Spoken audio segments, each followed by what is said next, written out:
ನಮಸ್ತೆ ಪ್ರಿಯ ವೀಕ್ಷಕರಿಗೆಲ್ಲ ಆರಾಧ್ಯ ಅಷ್ಟು ಯೂಟ್ಯೂಬ್ ಚಾನೆಲ್ಗೆ ತಮಗೆಲ್ಲರಿಗೂ ಆತ್ಮೀಯವಾದ ಸ್ವಾಗತ. ನಾನು ನಿಮ್ಮ ವಿಜಯ ರಾಜ್. ಈ ದಿನ ನಾವು ಬಹಳ ವಿಶೇಷವಾಗಿ ಕುಜನ ರಾಶಿ ಪರಿವರ್ತನೆ, ಮೇಷದಿಂದ ವೃಷಭಕ್ಕೆ ಕುಜನ ರಾಶಿ ಪರಿವರ್ತನೆ ಆಗಿದೆ. ಯಾವ್ಯಾವ ಲಗ್ನ ಮತ್ತೆ ರಾಶಿಯವರಿಗೆ ಯಾವ ರೀತಿ ಇಂಪ್ಯಾಕ್ಟ್ ಅನ್ನು ಆತ ಕ್ರಿಯೇಟ್ ಮಾಡ್ತಾನೆ ಅದರ ಬಗ್ಗೆ ಸ್ವಲ್ಪ ಸ್ವಲ್ಪ ಟಿಪ್ಪಣಿ ಮಾಡಲಿಕ್ಕೆ ಪ್ರಯತ್ನ ಮಾಡ್ತೇನೆ. ಮುಂದೆ ಹೋಗೋದಕ್ಕಿಂತ ಮುಂಚೆ ಯಾರೆಲ್ಲ ಇದುವರೆಗೆ ನಮ್ಮ ಆರಾಧ್ಯ ಅಷ್ಟು ಯೂಟ್ಯೂಬ್ ಚಾನಲ್ ಸಬ್ಸ್ಕ್ರೈಬ್ ಮಾಡಿಲ್ಲ, ದಯವಿಟ್ಟು ನಮ್ಮ ಯೂಟ್ಯೂಬ್ ಚಾನಲ್ ಸಬ್ಸ್ಕ್ರೈಬ್ ಮಾಡಿ, ಬೆಲ್ ಐಕಾನ್ ಪ್ರೆಸ್ ಮಾಡಿ, ಲೈಕ್ ಮಾಡಿ, ಕಮೆಂಟ್ ಮಾಡಿ, ಶೇರ್ ಮಾಡಿ. ಬಹಳ ಬಹಳ ಫೇವರಬಲ್ ಆಗುತ್ತೆ. ಇಲ್ಲಿ ಮುಖ್ಯವಾಗಿ ಏನಾಗುತ್ತೆ, ಕುಜ ಕುಜ ನೈಸರ್ಗಿಕ ಜನ್ಮಗುಂಡಲಿಯ 1ನೇ ಮನೆ ಅಧಿಪತಿ, 8ನೇ ಮನೆ ಅಧಿಪತಿ. ಓಕೆ, ಆತನಿಗೆ ಗುರುವಿನ ಜೊತೆ ಸಂಯೋಗ ಇದೆ. ಗುರು ಯಾರು ಈ ಜಾತಕಕ್ಕೆ? ನೈಸರ್ಗಿಕ ಜನ್ಮಗುಂಡಲಿಯ 12ನೇ ಮನೆ ಅಧಿಪತಿ, ಆನಂತರ ಭಾಗ್ಯಾಧಿಪತಿ. ಇಲ್ಲಿ ಗುರು ಮತ್ತೆ ಕುಜನ ಕಾಂಬಿನೇಷನ್ ಏನಾಗುತ್ತೆ ಗೊತ್ತಾ? ಅದು ದ್ವಿರ್ದ್ವಾದಶ ಅಂತ ಹೇಳ್ಬೋದು. ಓಕೆನಾ, ದ್ವಿರ್ದ್ವಾದಶ. ಓಕೆ, ಇದು ಗುರು ಮತ್ತೆ ಕುಜನ ಕಾಂಬಿನೇಷನ್ ದ್ವಿರ್ದ್ವಾದಶ. ಯಾಕಂದ್ರೆ ಕುಜನಿಗೆ ಲಗ್ನದಿಂದ ಕುಜನಿಗೆ 12ನೇ ಮನೆ ಗುರು, ಆನಂತರ ಅಷ್ಟಮದಿಂದ ನೋಡಿದಾಗ 8ನೇ ಮನೆ ಕುಜನಿಗೆ 2ನೇ ಮನೆ ಗುರು, ಅಂದ್ರೆ ದ್ವಿದ್ವಾದಶ. ಆ ಕಾಂಬಿನೇಷನ್ 2ನೇ ಮನೆಯಲ್ಲಿ ಆಗ್ತಾ ಉಂಟು. ಓಕೆ, ಸೊ ಇದು ಕಾಂಬಿನೇಷನ್ ಏನಿದೆ ಕುಜ ಮತ್ತೆ ಗುರುವಿನ ತುಂಬಾ ಫೇವರೇಬಲ್ ಅಲ್ಲ ಅಂತ ಹೇಳ್ಬೋದು.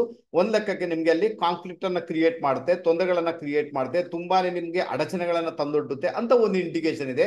ಆನಂತರ ಯಾವಾಗ ಗುರುವಿನ ಭ್ರಮಣ ವೃಷಭ ರಾಶಿಯಲ್ಲಿ ಆಗ್ತಾ ಉಂಟು, ಅದು ಕೂಡ ಅಷ್ಟೇನೆ ತುಂಬಾ ಫೇವರೇಬಲ್ ಆಗುವಂತ ಸಾಧ್ಯತೆಗಳನ್ನ ತಳ್ಳಿ ಹಾಕ್ಬೇಕಾಗುತ್ತೆ. ಸ್ವಲ್ಪ ನಾವು ಈ ಒಂದು ವೃಷಭ ರಾಶಿಯ ಅಧಿಪತಿ ಯಾರು? ಶುಕ್ರ ಡಿಸ್ಟರ್ಬೆನ್ಸ್ ಆಗಿರ್ತಾನೆ. ಅದರ ಮುಖಾಂತರ ಶುಕ್ರನ ರಿಲೇಟೆಡ್ ಏನೆಲ್ಲ ಬರಬೇಕು ಅದನ್ನೆಲ್ಲ ನಾವು ನೋಡ್ಕೊಳ್ಬೇಕಾದಂತ ಅನಿವಾರ್ಯತೆ ಉಂಟು. ಆನಂತರ ಏನಾಗುತ್ತೆ, ವೃಷಭ ರಾಶಿ ಬಂದದು ನಿಮ್ಮ ಕುಟುಂಬ ಸ್ಥಾನ, ವಾಣಿ ಸ್ಥಾನ ಮತ್ತೆ ಹಣಕಾಸಿಗೆ ಸಂಬಂಧಪಟ್ಟದ. ಹಾಗಾದ್ರೆ ನಾವು ಎಲ್ಲೋ ಒಂದ್ ಕಡೆ ದುಡ್ಡಿಗೆ ಸಂಬಂಧಪಟ್ಟದಕ್ಕೆಲ್ಲ ಫ್ರಾಡ್ ಇರ್ಬೋದು, ಚೋರಿ ಆಗುವುದು, ಎಲ್ಲೋ ಒಂದ್ ಕಡೆ ಕಳ್ಳರು ಬಂದು ನುಗ್ಗಿ ಹಣವನ್ನು ತಗೊಂಡು ಹೋಗುದು, ಬ್ಯಾಂಕ್ ಫ್ರಾಡ್ ಆಗುದು, ಯಾವ್ದಾದ್ರು ಈ ರೀತಿಯಲ್ಲಿ ಫೈನಾನ್ಷಿಯಲಿ ತುಂಬಾನೇ ಫ್ರಾಡ್ ಆಗುವಂತದ್ದನ್ನ ನಾವು ನೋಡುವಂತ ಸಾಧ್ಯತೆಗಳು ತೀರಾ ಜಾಸ್ತಿ ಅಂತ ಹೇಳ್ತೇನೆ. ಸೊ ಇದನ್ನ ಅರ್ಥ ಮಾಡ್ಕೊಳ್ಳಿಕ್ಕೆ ಪ್ರಯತ್ನ ಮಾಡ್ಬೇಕು. ಇಲ್ಲಿ ಮುಖ್ಯವಾಗಿ ಏನಾಗುತ್ತೆ ಅಂದ್ರೆ, ಗುರುವಿಗೆ ಮತ್ತೆ ಕುಜನಿಗೆ ಹಿಂದ್ಗಡೆ ಯಾರಿದ್ದಾರೆ ನೋಡಿ, ಹಿಂದ್ಗಡೆ ರಾಹು ಇದ್ದಾನೆ. ಓಕೆನಾ, ಗುರುವಿಗೆ ಮತ್ತೆ ಕುಜನಿಗೆ ಹಿಂದ್ಗಡೆ ರಾಹು. ಇದು ಒಳ್ಳೆ ಲಕ್ಷಣ ಅಲ್ಲ, ಇದು ಫ್ರಾಡ್ ಅನ್ನ ತೋರಿಸ್ತಾ ಉಂಟು.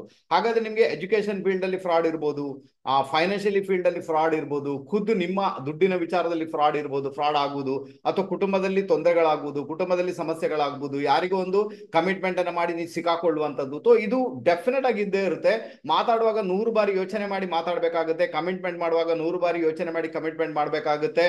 ಸೊ ಯಾರಿಗಾದ್ರು ಪ್ರಾಮಿಸ್ ಮಾಡುವಾಗ ಅಷ್ಟೇ ಜಾಗರೂಕರಾಗಿದ್ದುಕೊಂಡು ನಾವು ಪ್ರಾಮಿಸ್ ಮಾಡಬೇಕಾದಂತಹ ಅನಿವಾರ್ಯತೆ. ಅನ್ಯथा ಏನಾಗುತ್ತೆ, ಕೆಲವೊಂದು ಬಾರಿ ನಮ್ಮ ಮಾತಿನಲ್ಲೇ ನಾವು ಸಿಕ್ಕಾಕೊಳ್ಬೇಕಾದಂತಹ ಅನಿವಾರ್ಯತೆ ನಮ್ಮ ಪಾಲಿಗಂತೂ ಖಂಡಿತ ಉಂಟು. ಸೊ ಇದನ್ನ ಅರ್ಥ ಮಾಡ್ಕೊಳ್ಳಿಕ್ಕೆ ಪ್ರಯತ್ನ ಅಂತೂ ಮಾಡ್ಬೇಕು. ಓಕೆನಾ, ಈಗ ಬಂದ್ಬೇಡ. ಇಲ್ಲಿ ಏನಾಗುತ್ತೆ, ಬಹಳ ವಿಶೇಷವಾಗಿ ಹೇಳ್ಬೇಕಾದ್ರೆ ಎಲ್ಲೋ ಒಂದ್ ಕಡೆ ಮೇಷರಾಶಿ ಮೇಷ ಲಗ್ನ. ಓಕೆನಾ, ಮೇಷರಾಶಿ ಅಥವಾ ಮೇಷ ಲಗ್ನ, ನಾನು ಹೇಳ್ತೀನಿ ಲಗ್ನದಿಂದ ನೋಡ್ಕೊಳ್ಳಿ, ಬಹಳ ಫೇವರಬಲ್ ಆಗುತ್ತೆ. ಇವ್ರಿಗೆ ಏನಾಗುತ್ತೆ, ಮೇಷರಾಶಿ ಮೇಷ ಲಗ್ನದವ್ರಿಗೆ ಬಹಳ ವಿಶೇಷವಾಗಿ ಕುಜ 2ನೇ ಮನೆಗೆ ಬಂದ್ಬಿಡಿದೆ. ಕುಜ ಯಾರು ಈ ಜಾತಕಕ್ಕೆ? ಆತ ಬಂದು ಅಷ್ಟಮಾಧಿಪತಿ, ಲಗ್ನಾಧಿಪತಿಯಾಗಿ 2ನೇ ಮನೆಗೆ ಆತ ಬಂದ ಅಂದಾಗ ಏನಾಯ್ತು, ಸೊ ಎಲ್ಲೊಂದ್ ಕಡೆ ನಿಮ್ಗೆ ದುಡ್ಡಿನ ವಿಚಾರಗಳು, 2ನೇ ಮನೆ ಬಂದು ದುಡ್ಡು, ಹಣಕಾಸು. ಹಾಗಾದ್ರೆ ಹಣಕಾಸಿನ ವಿಚಾರಗಳು ಬಹಳ ದೊಡ್ಡ ಮಟ್ಟಿಗೆ ಇನ್ಫ್ಲುಯೆನ್ಸ್ ಅನ್ನ ಕ್ರಿಯೇಟ್ ಮಾಡುತ್ತೆ ಅಂತ ಒಂದು ಇಂಡಿಕೇಶನ್ ಇದೆ. ಕುಜ ಬಂದು ಈ ಜಾತಕಕ್ಕೆ 8ನೇ ಮನೆ ಅಧಿಪತಿ ಕೂಡ. ಹಾಗಾದ್ರೆ 8th ಲಾರ್ಡ್ ಆಗಿರುವುದರಿಂದ ಖಂಡಿತವಾಗಿಯೂ ಮುಳುಗಿ ಹೋದಂತ ಹಣ, ಯಾರಿಗೆ ಕೊಟ್ಟು ಅದು ಇದುವರೆಗೆ ಬಾರದಂತ ಹಣ, ಆ ಹಣ ಬರಬೇಕು. ಅದಕ್ಕೋಸ್ಕರ ಒಂದು ಪ್ರಯತ್ನವನ್ನ ನೀವು ನಡೆಸಿದಾಗ, ಓಕೆನಾ, ಡೆಫಿನೆಟ್ ಆಗಿ ಅದರಲ್ಲಿ ಒಂದು ಒಳ್ಳೆ ಇಂಪ್ಯಾಕ್ಟ್, ಒಂದು ಒಳ್ಳೆ ರಿಸಲ್ಟ್ ಬರುವಂತಹ ಯೋಗ ಭಾಗ್ಯ ಸಾಧ್ಯತೆಗಳು ತೀರಾ ಜಾಸ್ತಿ. ಮೇಷ ಲಗ್ನದವರು ದಯವಿಟ್ಟು ಅದಕ್ಕೆ ಬೇಕಾಗಿ ಪ್ರಯತ್ನ ಮಾಡಿ ಅಂತ ಹೇಳ್ತೇನೆ, ನಿಮ್ಗೆ ಒಳ್ಳೆ ರಿಸಲ್ಟ್ ಬರುತ್ತೆ. ಯಾಕಂದ್ರೆ ಇಲ್ಲಿ ಏನಾಗುತ್ತೆ, ಕುಜನಿಗೆ ಇಲ್ಲಿ ರಾಹುವಿನ ಸಂಯೋಗ ಇದೆ, ಅದರ ಹಿಂದ್ಗಡೆ ಬಟ್ ಎದುರುಗಡೆ ಗುರು ಇದ್ದಾನೆ. ಅದರಿಂದ ಏನಾಗುತ್ತೆ, ನೀವು ಕಷ್ಟಪಡ್ತೀರಾ, ಈಗ ತೊಂದರೆ ಅನುಭವಿಸ್ತೀರಾ, ಲೀಗಲಿಟಿಯಾಗಿ ಪ್ರಾಬ್ಲಮ್ ಕೂಡ ಆಗ್ಬೋದು, ಅಥವಾ ಇನ್ನೇನು ಸಮಸ್ಯೆ ಆಗುತ್ತೆ. ಬಟ್ ಮುಂದೆ ಹೋಗಿ ಆ ಹಣಕಾಸು ನಿಮ್ಮ ಕೈ ಸೇರ್ಬೋದು, ಫಸ್ಟ್ ಸ್ಟ್ರಗಲ್ ಮಾಡಿ ನಿಮ್ಮ ಕೈಗೆ ಹಣ ಸೇರ್ಬೋದು ಅಂತ ಇಂಡಿಕೇಶನ್ ಇರುತ್ತೆ. ದಯವಿಟ್ಟು ಪ್ರಾಮಾಣಿಕ ಪ್ರಯತ್ನ ಮಾಡಿ, ಇದು ಒಳ್ಳೆ ರಿಸಲ್ಟ್ ಅನ್ನ ನಿಮ್ಮ ಪಾಲಿಗೆ ಕೊಡುವ ಸಾಧ್ಯತೆ ತೀರಾ ಜಾಸ್ತಿ. ಇನ್ನು ಕುಜ ಇದ್ದಾನೆ, ಕೃತಿಕಾ ನಕ್ಷತ್ರದಲ್ಲಿದ್ದಾನೆ. ಅದರಿಂದಾಗಿ ಆರೋಗ್ಯದ ಬಗ್ಗೆ ತುಂಬಾ ಗಮನ ಕೊಡಿ. ಕಣ್ಣಿಗೆ ಸಂಬಂಧಪಟ್ಟ ತೊಂದರೆಗಳು ನಿಮ್ಮನ್ನ ಕಾಡುವಂತ ಎಲ್ಲಾ ಸಾಧ್ಯತೆಗಳಿರ್ತವೆ. ಕಣ್ಣಿಗೆ ದೃಷ್ಟಿಗೆ ಸಂಬಂಧ ತೊಂದರೆಗಳು, ಕಣ್ಣು ಉರಿ ಬರುವಂತದ್ದು ಜಾಸ್ತಿ ಆಗಿರುತ್ತೆ. ಅದರ ಬಗ್ಗೆ ತುಂಬಾ ಗಮನ ಕೊಡಿ ಅಂತ ಹೇಳ್ತೇನೆ. ಆನಂತರ ಏನಾಗುತ್ತೆ, ಕುಜ ಇದ್ದಾನೆ ವೃಷಭ ರಾಶಿಯಲ್ಲಿ, ರಾಶಿಯಾಧಿಪತಿಯಲ್ಲಿದ್ದಾನೆ, 4th ಹೌಸ್ ಅಲ್ಲಿ ಇದ್ದಾನೆ. 4th ಹೌಸ್ ಅಲ್ಲಿ ಆತ ಶುಕ್ರನಿಗೆ ಅಲ್ಲಿ ದಿಗ್ಬಲಿ ಅಂತ ಹೇಳಿದ್ದಾರೆ. ಹಾಗಾದ್ರೆ ಭೂಮಿ ಮನೆ ವಿಚಾರಗಳಲ್ಲಿ ಕೂಡ ಒಂದು ಒಳ್ಳೆ ಫೇವರೇಬಲ್ ಆದಂತ ರಿಸಲ್ಟ್ ಅನ್ನ ಪಡ್ಕೊಳ್ಳುವಂತ ಯೋಗ ಭಾಗ್ಯ. ಈ ಮೂವ್ಮೆಂಟ್ ಅಲ್ಲಿ ನೀವೇನಾದ್ರೂ ಅದರ ಬಗ್ಗೆ ಮಾತುಕತೆ ಆಡಿದ್ರೆ, ಭೂಮಿ ವಿಚಾರ, ಮನೆ ವಿಚಾರ ಯಾವ್ದು, ಅದು ನಿಮ್ಗೆ ಮ್ಯಾನಿಫೆಸ್ಟೇಷನ್ ಆಗುವಂತ ಎಲ್ಲಾ ಸಾಧ್ಯತೆಗಳು ಇದ್ದೇ ಇರ್ತವೆ, ತೊಂದರೆ ಇಲ್ಲ ಅಂತ ಹೇಳ್ತೇನೆ. ಎಲ್ಲರಿಗೂ ಸಂಬಂಧಪಟ್ಟ ಒಂದು ಪರಿಹಾರವನ್ನ ಕೊನೆಯಲ್ಲಿ ಹೇಳೋಕೆ ಪ್ರಯತ್ನ ಮಾಡ್ತೇನೆ. ಅದರಿಂದಾಗಿ ಯಾವುದೇ ಕಾರಣಕ್ಕೂ ವಿಡಿಯೋನ ಸ್ಕಿಪ್ ಮಾಡದೆ ನೋಡ್ತಾ ಹೋಗಿ, ನಿಮ್ಗೆ ಪರಿಹಾರ ನಾನು ಎಲ್ಲಿ ಹೇಳಿದ್ದೇನೆ ಅಂತ ಖಂಡಿತ ಗೊತ್ತಾಗುತ್ತೆ. ಹಾಗಾದ್ರೆ ಮೇಷ ಲಗ್ನ ಮತ್ತೆ ಮೇಷ ರಾಶಿಯವರಿಗೆ ಒಂದಷ್ಟು ಇಂಪ್ಯಾಕ್ಟ್ ಏನು ಬರುತ್ತೆ, ಶಾರ್ಟ್ ಆಗಿ ಸ್ವೀಟ್ ಆಗಿ ತಿಳ್ಕೊಳ್ಳಿಕ್ಕೆ ಪ್ರಯತ್ನ ಮಾಡಿದ್ರಿ. ನೆಕ್ಸ್ಟ್ ಬಂದ್ಬೇಡ ವೃಷಭ ರಾಶಿ ವೃಷಭ ಲಗ್ನ. ಓಕೆ, ಲಗ್ನದಿಂದ ಬಹಳ ಫೇವರಬಲ್ ಆಗುತ್ತೆ, ನೀವು ನೋಡ್ಕೊಳ್ಳಿ. ಇಲ್ಲೇನಾಗುತ್ತೆ, ಕುಜ ಬಂದು ಈ ಜಾತಕಕ್ಕೆ ವ್ಯಯಾಧಿಪತಿ ಮತ್ತೆ ಸಪ್ತಮಾಧಿಪತಿ, ವ್ಯಯಾಧಿಪತಿಯಾಗಿ ಸಪ್ತಮಾಧಿಪತಿ ಕುಜ ಲಗ್ನದಲ್ಲೇ ಇದ್ದಾನೆ ಅಂದಾಗ ಏನು, ಲಗ್ನದಲ್ಲಿ ಸಪ್ತಮವನ್ನು ನೋಡ್ತಾನೆ. ಅದರ ಅರ್ಥ ಏನು ಅಂದ್ರೆ ಎಲ್ಲೊಂದ್ ಕಡೆ ಯಾರೆಲ್ಲ ಮ್ಯಾರೇಜ್ ಆಗಿದ್ದಾರೆ ಮೇ ಬಿ ನಿಮಗೆ ಸ್ವಲ್ಪ ಕಾನ್ಫ್ಲಿಕ್ಟ್ ಆಗುವಂತ ಸಾಧ್ಯತೆಗಳು ತೀರಾ ಜಾಸ್ತಿ, ಪ್ರಾಬ್ಲಮ್ ಕ್ರಿಯೇಟ್ ಆಗ್ಬೋದು. ಅಥವಾ ನಿಮ್ಮ ಪಾರ್ಟ್ನರ್ ಯಾರು ಇರ್ತಾರೆ ಅವ್ರ ಜೊತೆಗೆ ಮಿಸ್ಅಂಡರ್ಸ್ಟ್ಯಾಂಡಿಂಗ್ ಆಗ್ಬೋದು, ಜಗಳ ಆಗುವಂತ ಸಾಧ್ಯತೆಗಳು ಇದ್ದೇ ಇರ್ತವೆ. ಸ್ವಲ್ಪ ಕಾಮ್ ಆಗಿರಿ, ಕೂಲ್ ಆಗಿರಿ, ತುಂಬಾ ಚೆನ್ನಾಗಿರ್ತಾರೆ, ಪರವಾಗಿಲ್ಲ. ನೆಕ್ಸ್ಟ್ ಏನಾಗುತ್ತೆ, ಎಲ್ಲೊಂದ್ ಕಡೆ ನಿಮ್ಮ ಆರೋಗ್ಯವನ್ನು ಕೂಡ ನೋಡ್ಕೊಳ್ಬೇಕಾದಂತ ಇಂಡಿಕೇಶನ್ ಉಂಟು. ಯಾಕಂದ್ರೆ ಒಂದನೇ ಮನೆ ಅಂತ ಏನಿರೋದು ದೇಹ ಭಾವ. ಹಾಗಾದ್ರೆ ಆರೋಗ್ಯ ಏನ್ ಸಮಸ್ಯೆ ಆಗ್ಬೋದು ನಿಮ್ಗೆ, ಕುಜ ಇದ್ದಾನೆ ಕೃತಿಕಾ ನಕ್ಷತ್ರ. ಹಾಗಾದ್ರೆ ಎಲ್ಲೊಂದ್ ಕಡೆ ಹೀಟ್ ರಿಲೇಟೆಡ್ ಪ್ರಾಬ್ಲಮ್ ಅಂದ್ರೆ ಪಿತ್ತ ಜಾಸ್ತಿ ಆಗುವಂತದ್ದು, ಜ್ವರ ಬರುವಂತದ್ದು, ಅಂದ್ರೆ ಒಟ್ಟಾರೆ ನೋಡಿ ಹೀಟ್ ರಿಲೇಟೆಡ್ ಪ್ರಾಬ್ಲಮ್ ನಿಮ್ಮನ್ನ ಕಾಡುವಂತಹ ಎಲ್ಲಾ ಸಾಧ್ಯತೆಗಳು ಇರುವುದರಿಂದ ನಿಮ್ಮ ಆರೋಗ್ಯದ ಬಗ್ಗೆ ತುಂಬಾ ಗಮನ ಕೊಡಿ ಅಂತ ಹೇಳ್ತೇನೆ. ಇದಕ್ಕೆ ಏನು ಪರಿಹಾರ ಮಾಡ್ಕೊಳ್ಬೇಕು, ನಾನು ಹೇಳ್ತೀನಿ ಬೆಲ್ಲದ ನೀರನ್ನ ಕುಡಿಯುವಂಥದ್ದು. ಓಕೆ, ನಾವು ಬೆಲ್ಲ ಮತ್ತೆ ನೀರನ್ನ ಕುಡಿಯುವಂಥದ್ದು ಪಿತ್ತ ಉಪಶಮನ ಆಗುತ್ತೆ. ಸೊ ಇದನ್ನ ವೃಷಭ ರಾಶಿ ವೃಷಭ ಲಗ್ನದ ಡೆಫಿನೆಟ್ ಆಗಿ ಮಾಡ್ಕೊಳ್ಳಿ. ಒಂದೊಳ್ಳೆ ಇಂಪ್ಯಾಕ್ಟ್ ಅನ್ನು, ಒಂದೊಳ್ಳೆ ರಿಸಲ್ಟ್ ಅನ್ನ ಪಡ್ಕೊಳ್ಳುವಂತಹ ಯೋಗ ಭಾಗ್ಯ ಕ್ರಿಯೇಟ್ ಆಗುತ್ತೆ. ನೆಕ್ಸ್ಟ್ ಏನಾಗುತ್ತೆ, ಈಗ ಯಾರಿಗಾದ್ರು ಮದುವೆ ಆಗ್ಬೇಕು ಅಂತ ಇಟ್ಕೊಳ್ಳಿ, ನಿಮ್ಗೆ ಮದುವೆ ಆಗ್ಬೇಕು ಅಂದಾಗ ನಾನು ಹೇಳ್ತೀನಿ ಮದುವೆ ಆಗುವವರು ಖಂಡಿತ ಪ್ರಯತ್ನ ಮಾಡಿ. ಯಾಕಂದ್ರೆ ಲಗ್ನಾಧಿಪತಿ ಅಂದ್ರೆ ಫಸ್ಟ್ ಲಾರ್ಡ್, ಒಂದನೇ ಮನೆ ಅಧಿಪತಿ ಆತ ಎಲ್ಲಿದ್ದಾನೆ, ನಿಮ್ಮ ಲಗ್ನ ಲಾರ್ಡ್ ಆತ ಮೂರನೇ ಮನೆಯಲ್ಲಿದ್ದಾನೆ. ಓಕೆನಾ, ಹಾಗಾದ್ರೆ ಮದುವೆಗೆ ಸಂಬಂಧಪಟ್ಟಂತೆ ಮಾತುಕತೆಗಳು ನಡೆಯಬಹುದು ಅಲ್ವಾ. ಯಾಕಂದ್ರೆ ಸೆವೆಂತ್ ಲಾರ್ಡ್, ಏಳನೇ ಮನೆ ಅಧಿಪತಿ ಲಗ್ನದಲ್ಲಿದ್ದು ಸಪ್ತಮವನ್ನು ನೋಡಿದಾಗ ಮದುವೆಗೆ ಸಂಬಂಧಪಟ್ಟ ವಿಚಾರಗಳಲ್ಲಿ ಪ್ರೊಸೀಡ್ ಆಗ್ಬೋದು. ಇಷ್ಟವರೆಗೆ ಮದುವೆನೇ ಆಗಿಲ್ಲ, ಮದುವೆಗೆ ಸಮಸ್ಯೆ ಬರ್ತಾ ಉಂಟು, ಏನ್ ಮಾಡೋದು ಗೊತ್ತಾಗ್ತಿರ್ಲಿ, ಈಗ ಅದಕ್ಕೊಂದು ಸಮಯ ಬಂದು ನಿಂತಿದೆ. ಹಾಗಾದ್ರೆ ಗುರು ಕೂಡ ನೋಡ್ತಾ ಇದ್ದಾನೆ ಸಪ್ತಮವನ್ನ. ಹಾಗಾದ್ರೆ ಏನ್ ಮಾಡ್ಬೇಕು, ಸೋಷಲ್ ಲೆವೆಲ್ ಅಲ್ಲಿ, ಸೋಷಲ್ ಕನೆಕ್ಟಿವಿಟಿಯಲ್ಲಿ ಯಾರ ಜೊತೆ ಅದನ್ನ ಮಾತಾಡಿಸಿ ನಿಮ್ಮ ಮಗನಿಗೆ ಮಗಳಿಗೆ ವರ ವಧು ಬೇಕು. ಸೊ ಅದು ನಿಮ್ಗೆ ಮ್ಯಾನಿಫೆಸ್ಟೇಷನ್ ಆಗುವಂತ ಸಾಧ್ಯತೆ ತೀರಾ ಜಾಸ್ತಿ. ಇನ್ನು ಕೆಲವರೆಲ್ಲ shaadi.com ಅಲ್ಲಿ ನೋಡಿ ಹೋಗ್ತಾರೆ, ಕೆಲವರಿಗೆಲ್ಲ ವಾಟ್ಸ್ಆಪ್ ಅಲ್ಲಿ ಬರುತ್ತೆ, ಕೆಲವರಿಗೆಲ್ಲ ಫೇಸ್ಬುಕ್ ಅಲ್ಲಿ ಬರುತ್ತೆ. ಯಾವುದೇ ಒಂದು ರೀತಿಯಲ್ಲಿ ಸೋಷಲ್ ಕನೆಕ್ಷನ್, ಅಥವಾ ಅಕ್ಕಪಕ್ಕದ ಮನೆಯವರು ನಿಮ್ಗೆ ಬಂದು ಹೇಳ್ಬೋದು ಇಂಥ ಹುಡುಗ ಇದ್ದಾನೆ, ಹುಡುಗಿ ಇದ್ದಾನೆ, ನಿಮ್ಮ ಮಗನಿಗೆ ಮಾತಾಡಿತೋ ಏನಿವೆ. ಸೊ ಅದರಲ್ಲಿ ನೀವು ಪ್ರೊಸೀಡ್ ಆಗುವಂತ ಯೋಗ ಭಾಗ್ಯ ಇದೆ. ಡೆಫಿನೆಟ್ ಆಗಿ ಅದಕ್ಕೆ ಒಂದು ಪ್ರಯತ್ನ ಮಾಡಿ ಅಂತ ಹೇಳ್ತೇನೆ. ತುಂಬಾ ಫೇವರಬಲ್ ಆಗುತ್ತೆ. ಬಹಳ ಮುಖ್ಯವಾಗಿರುವಂತದ್ದು ನಿಮ್ಮ ಆರೋಗ್ಯವನ್ನು ನೀವು ನೋಡ್ಕೊಳ್ಳುವಂಥದ್ದು. ಆರೋಗ್ಯವನ್ನು ನೋಡ್ಕೊಳ್ಳಿ ಏನ್ ಮಾಡ್ಬೇಕು ಅದನ್ನು ಹೇಳಿಕೊಟ್ಟಿದ್ದೇನೆ, ಅದನ್ನು ಫಾಲೋ ಮಾಡ್ಲಿಕ್ಕೆ ಪ್ರಯತ್ನ ಮಾಡಿ. ವೃಷಭ ರಾಶಿ ವೃಷಭ ಲಗ್ನದ್ದು ಡೆಫಿನೆಟ್ ಆಗಿ ಗೆಲ್ತೀರಾ. ನೆಕ್ಸ್ಟ್ ಬಂದ್ಬೇಡ ಮಿಥುನ ರಾಶಿ ಮಿಥುನ ಲಗ್ನದಿಂದ ನೋಡ್ಕೊಳ್ಳಿ, ಬಹಳ ಫೇವರಬಲ್ ಆಗಿದೆ. ಇಲ್ಲಿ ಏನಾಗಿದೆ, ಬಹಳ ವಿಶೇಷವಾಗಿ ಕುಜನ ಪೊಸಿಷನ್ ಎಲ್ಲಿದೆ, 12th ಹೌಸ್ ಅಲ್ಲಿ ಇದೆ, 12ನೇ ಮನೆಯಲ್ಲಿ. ಓಕೆ, ಸೊ ಈ 12ನೇ ಮನೆಯಲ್ಲಿ ಈ ಒಂದು ಪರಿಸ್ಥಿತಿ ಬಂದಿರುವುದರಿಂದ, ಅಂದ್ರೆ 12th ಹೌಸ್ ಅಲ್ಲಿ ಕುಜನ ಒಂದು ಇಂಪ್ಯಾಕ್ಟ್ ಇರುವುದರಿಂದ ಇಲ್ಲಿ ಬಹಳ ಮುಖ್ಯವಾಗಿ ಏನಾಗುತ್ತೆ, 12ನೇ ಮನೆ ಬಂದು ನಿಮ್ಮ ಖರ್ಚು ವೆಚ್ಚಗಳು. ಹಾಗಾದ್ರೆ ಖರ್ಚು ವೆಚ್ಚಗಳು ತೀರಾ ಜಾಸ್ತಿ ಆಗ್ಬೋದು. ಖರ್ಚು ವೆಚ್ಚಗಳನ್ನ ನಿಮ್ಗೆ ಕಂಟ್ರೋಲ್ ಮಾಡ್ಲಿಕ್ಕೆ ಕಷ್ಟ ಇರ್ಬೋದು, ಅಥವಾ ಯಾರಿಗಾದ್ರೂ ದುಡ್ಡು ಕೊಡ್ಬೇಕಾದಂತ ಸಂದರ್ಭ ಬರ್ಬೋದು, ಅಥವಾ ಯಾರ್ದು ದುಡ್ಡು ನೀವು ತೆಗೆದುಕೊಂಡಿದ್ದೀರಾ ಅವ್ರಿಗೆ ದುಡ್ಡು ಕೊಡ್ಬೇಕಾದಂತ ಅನಿವಾರ್ಯತೆ ಬರ್ಬೋದು, ಅಥವಾ ಅವ್ರು ನಿಮ್ಮ ಬೆನ್ನ ಹಿಂದೆ ಬರ್ಬೋದು, ನಂಗೆ ದುಡ್ಡು ಕೊಡಿ ಅಂತ. ಅಥವಾ ಇಂಥ ಒಂದು ಕೆಲವು ಸಮಸ್ಯೆಗಳನ್ನ ನೀವು ಎದುರಿಸಬೇಕಾದಂತ ಅನಿವಾರ್ಯತೆ ನಿಮ್ಮ ಪಾಲಿಗಂತೂ ಬರ್ಬೋದು. ಇನ್ನೊಂದೇನಂದ್ರೆ ಈ ಜಾತಕಕ್ಕೆ ಕುಜ ಯಾರು, ಕುಜ ಬಂದ ಈ ಜಾತಕಕ್ಕೆ ಲಾಭಾಧಿಪತಿ ಮತ್ತೆ ಆತ ಷಷ್ಠಾಧಿಪತಿ, ಆರನೇ ಮನೆ ಅಧಿಪತಿ ಮತ್ತೆ ಲಾಭಾಧಿಪತಿಯಾಗಿ ಕುಜ ಇದ್ದಾನೆ. ಹಾಗಾದ್ರೆ ಇಲ್ಲೇನಾಗುತ್ತೆ, ಬಹಳ ವಿಶೇಷವಾಗಿ ಹೇಳ್ಬೇಕಾದ್ರೆ ನಿಮ್ಗೆ ಆರೋಗ್ಯದ ವಿಚಾರ, ಹೆಲ್ತ್ ರಿಲೇಟೆಡ್ ಪ್ರಾಬ್ಲಮ್ ನಿಮ್ಮನ್ನ ಕಾಡುವಂತ ಸಾಧ್ಯತೆಗಳು, ಹಾಸ್ಪಿಟಲೈಸ್ ಆಗುವಂತ ಸಾಧ್ಯತೆಗಳು, ಹಾಸ್ಪಿಟಲ್ಗೆ ಹೋಗುವಂತಹ ಸಾಧ್ಯ ತೀರಾ ಜಾಸ್ತಿ. ನೋಡಿ, ಹಾಸ್ಪಿಟಲ್ಗೆ ಹೋಗುವಂತ ಸಾಧ್ಯತೆ ಉಂಟು. ಅದು ನಿಮ್ಗೆ ಹೆಲ್ತ್ ರಿಲೇಟೆಡ್ ಪ್ರಾಬ್ಲಮ್ ಆಗಿ ಕೂಡ ಹೋಗ್ಬೋದು, ಅಥವಾ ಹಾಸ್ಪಿಟಲ್ ಅಲ್ಲಿ ಯಾರೋ ಇದ್ದಾರೆ ಅವರನ್ನ ನೋಡ್ಲಿಕ್ಕೆ ಬೇಕಾದ್ರೂ ಕೂಡ ನೀವು ಹೋಗ್ಬೋದು. ಒಟ್ಟಾರೆ ಹಾಸ್ಪಿಟಲ್ಗೆ ಒಂದು ವಿಸಿಟ್ ಮಾಡುವಂತ ಯೋಗ ಅಂತೂ ಬಂದು ನಿಂತಿದೆ. ನೀವು ಅದನ್ನ ಹೇಗೆ ಬೇಕಾದನ್ನ ಮ್ಯಾನಿಫೆಸ್ಟೇಷನ್ ಮಾಡ್ಕೊಳ್ಬಹುದು, ತೊಂದರೆ ಇಲ್ಲ.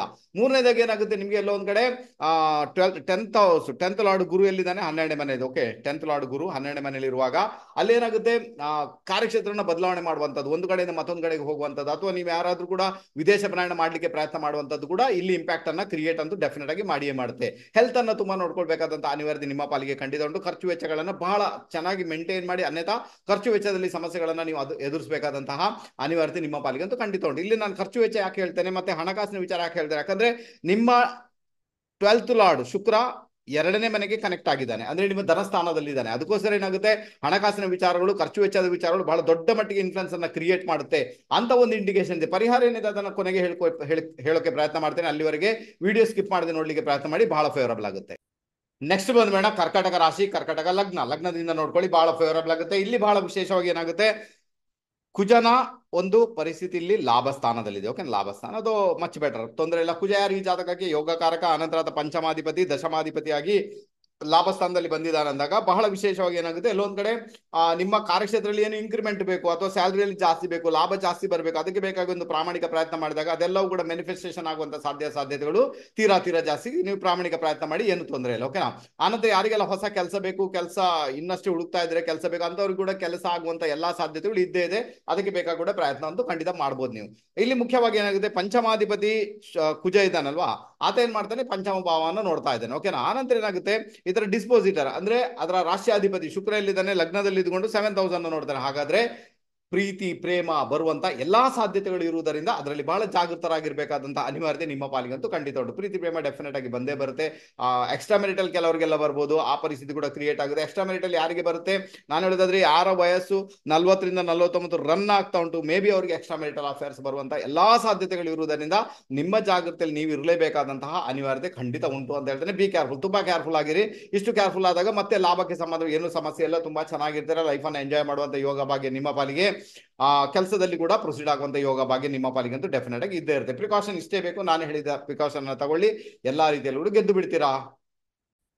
ನೆಕ್ಸ್ಟ್ ಬಂದ್ಬೇಡ ಸಿಂಹರಾಶಿ ಸಿಂಹ ಲಗ್ನ. ಇಲ್ಲಿ ಇವ್ರಿಗೆ ಏನಾಗುತ್ತೆ, ಬಹಳ ವಿಶೇಷವಾಗಿ ಹೇಳ್ಬೇಕಾದ್ರೆ 10ನೇ ಮನೆಯಲ್ಲಿ ಕುಜನ ಒಂದು ಇಂಪ್ಯಾಕ್ಟ್ ಇದೆ. ಕುಜ ಈ ಜಾತಕಕ್ಕೆ, ಕುಜ ಬಂದು ಈ ಜಾತಕಕ್ಕೆ ಭಾಗ್ಯಾಧಿಪತಿ, ಆನಂತರ ಆತ 4th ಲಾರ್ಡ್ ತನ್ನದೇ ಮನೆಯನ್ನು ನೋಡ್ತಾ ಇದ್ದಾನೆ. ಅದಕ್ಕೋಸ್ಕರ ಏನಾಗುತ್ತೆ, ಭೂಮಿ ಮನೆ ವಿಚಾರಗಳು ಬಹಳಷ್ಟು ದೊಡ್ಡ ಮಟ್ಟಿಗೆ ಇನ್ಫ್ಲುಯೆನ್ಸ್ ಅನ್ನ ಕ್ರಿಯೇಟ್ ಮಾಡುತ್ತೆ. ಮನೆ ಮಾರುವಂತದ್ದು ಕೂಡ ಉಂಟು ಇದರಲ್ಲಿ. ಮನೆ ಮಾರುವಂತದ್ದು, ಮನೆಯನ್ನ ಭೋಗ್ಯಕ್ಕೆ ಕೊಡುವಂತದ್ದು, ಅಥವಾ ನೀವು ಮನೆಯನ್ನು ಡೆಮೊಲಿಷ್ ಮಾಡಿ ಬೇರೆ ಮನೆ ಕಟ್ಟುವಂತದ್ದು, ಅಥವಾ ಮನೆ ಇದ್ದದನ್ನು ಚೇಂಜ್ ಮಾಡಿ ಬೇರೆ ಕಡೆಗೆ ಹೋಗುವಂತ ಎಲ್ಲಾ ಯೋಗ ಭಾಗ್ಯ ಉಂಟು. ಇಲ್ಲಿ ಏನಾಗುತ್ತೆ ಅಂದ್ರೆ, ಒಂದನೇದಾಗಿ ಕುಜ ಏನ್ ಮಾಡ್ತಾನೆ, ತನ್ನ 7ನೇ ದೃಷ್ಟಿಯಿಂದ ತನ್ನ ಮನೆಯನ್ನು ನೋಡುವುದೇ ಅಲ್ಲದೆ, ಇಲ್ಲಿ ಬಹಳ ವಿಶೇಷವಾಗಿ ಕುಜ ಇರುವಂತ ರಾಶಿಯಾಧಿಪತಿ 12th ಹೌಸ್ ಅಲ್ಲಿ ಇದ್ದಾನೆ ಅಲ್ವಾ, 12ನೇ ಮನೆಯಲ್ಲಿ. ಹಾಗಾದ್ರೆ ಮನೆ ಚೇಂಜ್ ಆಗುವಂತದ್ದು, ಮನೆ ಬಿಟ್ಟು ಬೇರೆ ಕಡೆಗೆ ಹೋಗುವಂತದ್ದು, ಮನೆ ಕನ್ಸ್ಟ್ರಕ್ಷನ್ ಮಾಡುವಂತದ್ದು, ಮನೆ ಡೆಮೊಲಿಷ್ ಮಾಡಿ ಕನ್ಸ್ಟ್ರಕ್ಷನ್ ಮಾಡುವಂತ ಯೋಗ ಬಗ್ಗೆ ಡೆಫಿನೆಟ್ ಆಗಿ ಬಂದು ನಿಂತಿದೆ. ಅದಕ್ಕೆ ಬೇಕಾಗಿ ಒಂದು ಪ್ರಾಮಾಣಿಕ ಪ್ರಯತ್ನ ಮಾಡಿದಾಗ ಅದು ಮ್ಯಾನಿಫೆಸ್ಟೇಷನ್ ಆಗುವಂತ ಎಲ್ಲಾ ಸಾಧ್ಯತೆಗಳು ಇದ್ದೇ ಇರ್ತವೆ.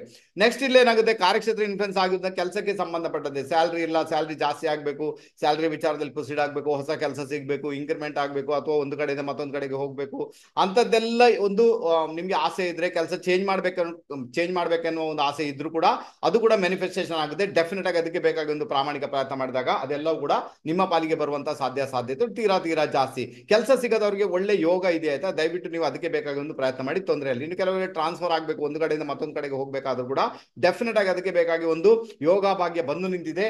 ನಮ್ಮ ಸಿಂಹರಾಶಿ ಸಿಂಹಲಗ್ನದವರು ಅದಕ್ಕೆ ಬೇಕಾಗಿ ಪ್ರಯತ್ನ ಮಾಡಿದಾಗ ಅದು ಮ್ಯಾನಿಫೆಸ್ಟೇಷನ್ ಆಗುವಂತ ಎಲ್ಲಾ ಸಾಧ್ಯತೆಗಳು ಇದ್ದೇ ಇರುವುದರಿಂದ ಪ್ರಾಮಾಣಿಕ ಪ್ರಯತ್ನ ಮಾಡಿ, ಗೆದ್ದೇ ಗೆಲ್ತೀರಾ. ನೆಕ್ಸ್ಟ್ ಬಂದ್ಬೇಡ ಕನ್ಯಾ ರಾಶಿ ಕನ್ಯಾ ಲಗ್ನ. ಇವ್ರಿಗೆ ಈ ಕಾಂಬಿನೇಷನ್ ಅಂದ್ರೆ ಕುಜ ಎಲ್ಲಿ ಬಂದೆ, ಭಾಗ್ಯಕ್ಕೆ ಬಂದಿದ್ದಾನೆ, ಅಷ್ಟಮದಿಂದ ಭಾಗ್ಯಕ್ಕೆ ಬಂದ್ಬಿಟ್ಟಿದ್ದಾನೆ. ಇದರ ಅರ್ಥ ಏನು ಅಂದ್ರೆ, ಬಹಳ ವಿಶೇಷವಾಗಿ ಈಗೇನು ಕುಜನ ಭ್ರಮಣ ಕುಂಭರಾಶಿ, ಮೀನರಾಶಿ, ಮೇಷರಾಶಿ ಎಲ್ಲ ಆಗುವಾಗ ಏನೆಲ್ಲ ಸಮಸ್ಯೆ ಅನುಭವಿಸ್ತಿದ್ದೀರಾ, ಅದು ಈಗ ಎಂಡ್ ಆಗುವಂತ ಯೋಗ ಬಂದು ನಿಂತಿದೆ. ಆನಂತರ ಬಹಳ ವಿಶೇಷವಾಗಿ ಏನಾಗುತ್ತೆ ಅಂದ್ರೆ, ಯಾರಿಗೆಲ್ಲ ಈ ಒಂದು ಕನ್ಯಾ ರಾಶಿ ಕನ್ಯಾ ಲಗ್ನದವರಿಗೆ ಯಾರಿಗೆಲ್ಲ ಮ್ಯಾರೇಜ್ ಆಗಿಲ್ಲ, ಮ್ಯಾರೇಜ್ ಮಾತುಕತೆ ಮುಂದುವರಿತಾ ಇಲ್ಲ, ಮ್ಯಾರೇಜ್ ಆಗ್ಬೇಕು ಇನ್ನು ಕೂಡ, ಅಥವಾ ಅವರಿಗೆ ಒಂದು ಒಳ್ಳೆ ಯೋಗ ಬಂದು ನಿಂತಿದೆ ಅಂತ ಹೇಳ್ತೇನೆ. ಡೆಫಿನೆಟ್ ಆಗಿ ಮ್ಯಾರೇಜ್ ಆಗುವಂತ ಯೋಗ, ಅಥವಾ ಮ್ಯಾರೇಜ್ ನ ಮಾತುಕತೆಗಳು ಮುಂದುವರಿಯುವಂತ ಯೋಗ, ಕೆಲವರಿಗೆಲ್ಲ ಪ್ರೀತಿ ಪ್ರೇಮ ಮಾಡಿ ಮ್ಯಾರೇಜ್ ಆಗುವಂತ ಯೋಗ, ಕೆಲವರಿಗೆಲ್ಲ ವಿದೇಶಿ ಹುಡುಗಿ ಜೊತೆಗೆ ಮ್ಯಾರೇಜ್ ಆಗುವಂತ ಯೋಗ ಭಾಗ್ಯ ಅದಂತೂ ಬಂದು ನಿಂತಿದೆ. ಅದಕ್ಕೆ ಬೇಕಾಗಿ ಪ್ರಾಮಾಣಿಕ ಪ್ರಯತ್ನ ಮಾಡಿ, ಅದು ಮ್ಯಾನಿಫೆಸ್ಟೇಷನ್ ಆಗುವಂತಹ ಎಲ್ಲಾ ಸಾಧ್ಯತೆಗಳು ಜಾತಕದಲ್ಲಿ ಕಂಡು ಬರ್ತಾ ಉಂಟು. ಓಕೆ, ನೆಕ್ಸ್ಟ್ ಏನಾಗುತ್ತೆ, ಈ ಜಾತಕಕ್ಕೆ ಸಂಬಂಧಪಟ್ಟಂತೆ ನೋಡಿ, ಮ್ಯಾರೇಜ್ ಆದವರಿಗೆ ಏನಾಗುತ್ತೆ, ನಿಮ್ಮ ಪಾರ್ಟ್ನರ್ ಯಾರಿದ್ದಾರೆ ಅವ್ರಿಗೆ ಹೆಲ್ತ್ ರಿಲೇಟೆಡ್ ಪ್ರಾಬ್ಲಮ್ ಕಾಡುವಂತದ್ದು, ಅವ್ರ ಜೊತೆಗೆ ಮಾತಿನಲ್ಲಿ ಮಿಸ್ಅಂಡರ್ಸ್ಟ್ಯಾಂಡಿಂಗ್ ಆಗುವಂತ ಎಲ್ಲಾ ಸಾಧ್ಯತೆಗಳು ಇರುವುದರಿಂದ ನಿಮ್ಮ ಮಾತಿನಲ್ಲಿ ಕಂಟ್ರೋಲ್ ಬೇಕಾಗುತ್ತೆ ನಿಮ್ಮ ಪಾರ್ಟ್ನರ್ ಜೊತೆಗೆ ನೀವು ಮಾತಾಡುವಾಗ. ಓಕೆ, ಇನ್ನು ಅವ್ರಿಗೆ ಆರೋಗ್ಯ ಸರಿ ಇಲ್ಲ ಅಂದಾಗ ಅವ್ರಿಗೆ ಟ್ರೀಟ್ಮೆಂಟ್ ಕೊಡಿಸಬೇಕಾದಂತ ಅನಿವಾರ್ಯತೆ ನಿಮ್ಮ ಪಾಲಿಗಂತೂ ಖಂಡಿತ ಬರ್ಬೋದು. ಇನ್ನು ಕನ್ಯಾ ರಾಶಿ ಕನ್ಯಾ ಲಗ್ನದವ್ರಿಗೆ ಏನಾಗುತ್ತೆ, ನಿಮ್ಮ ಒಡ ಹುಟ್ಟಿದಾರ ಅವ್ರಿಗೆ ಯಾರಿಗೂ ಮದುವೆ ಆಗಿಲ್ಲ ಅಂದಾಗ ಅವರಿಗೂ ಕೂಡ ಮದುವೆ ಮಾತುಕತೆಗಳು ಮುಂದುವರಿಯುವಂತದ್ದು, ಮದುವೆ ಆಗುವಂತ ಯೋಗ ಭಾಗ್ಯ ಜಾತಕದಲ್ಲಿ ಇರುವುದರಿಂದ ಅದಕ್ಕೆ ಬೇಕಾಗಿ ಕೂಡ ನೀವು ಒಂದು ಪ್ರಾಮಾಣಿಕ ಪ್ರಯತ್ನ ಮಾಡಿದಾಗ ಅದು ಕೂಡ ನಿಮ್ಮ ಪಾಲಿಗೆ ಮ್ಯಾನಿಫೆಸ್ಟೇಷನ್ ಆಗುವಂತಹ ಎಲ್ಲಾ ಸಾಧ್ಯತೆಗಳು ಇದ್ದೇ ಇರ್ತವೆ. ಇನ್ನು ಕಾರ್ಯಕ್ಷೇತ್ರಕ್ಕೆ ಸಂಬಂಧಪಟ್ಟಂತೆ 3rd ಲಾರ್ಡ್ ಮೂರನೇ ಮನೆ ಅಧಿಪತಿಯಾಗಿ ಕುಜ ಭಾಗ್ಯದಲ್ಲಿ ಇರುವುದರಿಂದ ಕಾರ್ಯಕ್ಷೇತ್ರದಲ್ಲಿ ಅದು ನಿಮ್ಗೆ ಡಿಗ್ನಿಟಿ ಬೇಕು, ನಿಮ್ಗೆ ಆ ಒಂದು ಸ್ಟೇಟಸ್ ಬೇಕು ಅಂತದ್ದೇನು ಆಸೆ ಇದ್ದಾಗ ಅದಕ್ಕೆ ಬೇಕಾಗಿ ಪ್ರಯತ್ನ ಮಾಡಿದೆ, ಕಾರ್ಯಕ್ಷೇತ್ರದಿಂದ ಸ್ಟೇಟಸ್ ಸಿಗುವಂತ ಯೋಗ ಭಾಗ್ಯ ಕೂಡ ಜಾತಕದಲ್ಲಿ ಕ್ರಿಯೇಟ್ ಆಗಿರುವಂತದ್ದು. ಅದಕ್ಕೆ ಬೇಕಾಗಿ ಒಂದು ಪ್ರಾಮಾಣಿಕ ಪ್ರಯತ್ನ ಮಾಡಿದಾಗ ಖಂಡಿತ ಗೆಲ್ಲುವಂತ ಯೋಗ ಭಾಗ್ಯ ನಿಮ್ಮ ಪಾಲಿಗಂತೂ ಬಂದೇ ಬರುತ್ತೆ.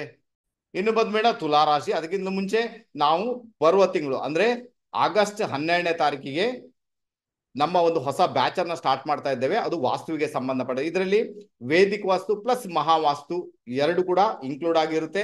ಬೇಸಿಕ್ ಟು ಅಡ್ವಾನ್ಸ್ ಲೆವೆಲ್ ಅವರಿಗೆ ಈ ಕೋರ್ಸ್ ಇರುತ್ತೆ. ಇದು ಬಹಳ ಫೇವರಬಲ್ ಆಗಿದೆ. ಯಾರಿಗೆಲ್ಲ ವಾಸ್ತುವಿನಲ್ಲಿ ಪ್ರೊಫೆಷನಲ್ ಆಗಬೇಕು ಅವ್ರಿಗೆಲ್ಲ ಇದು ಬಹಳ ಫೇವರಬಲ್ ಆದಂತ ಒಂದು ಕೋರ್ಸ್ ಆಗಿರುತ್ತೆ.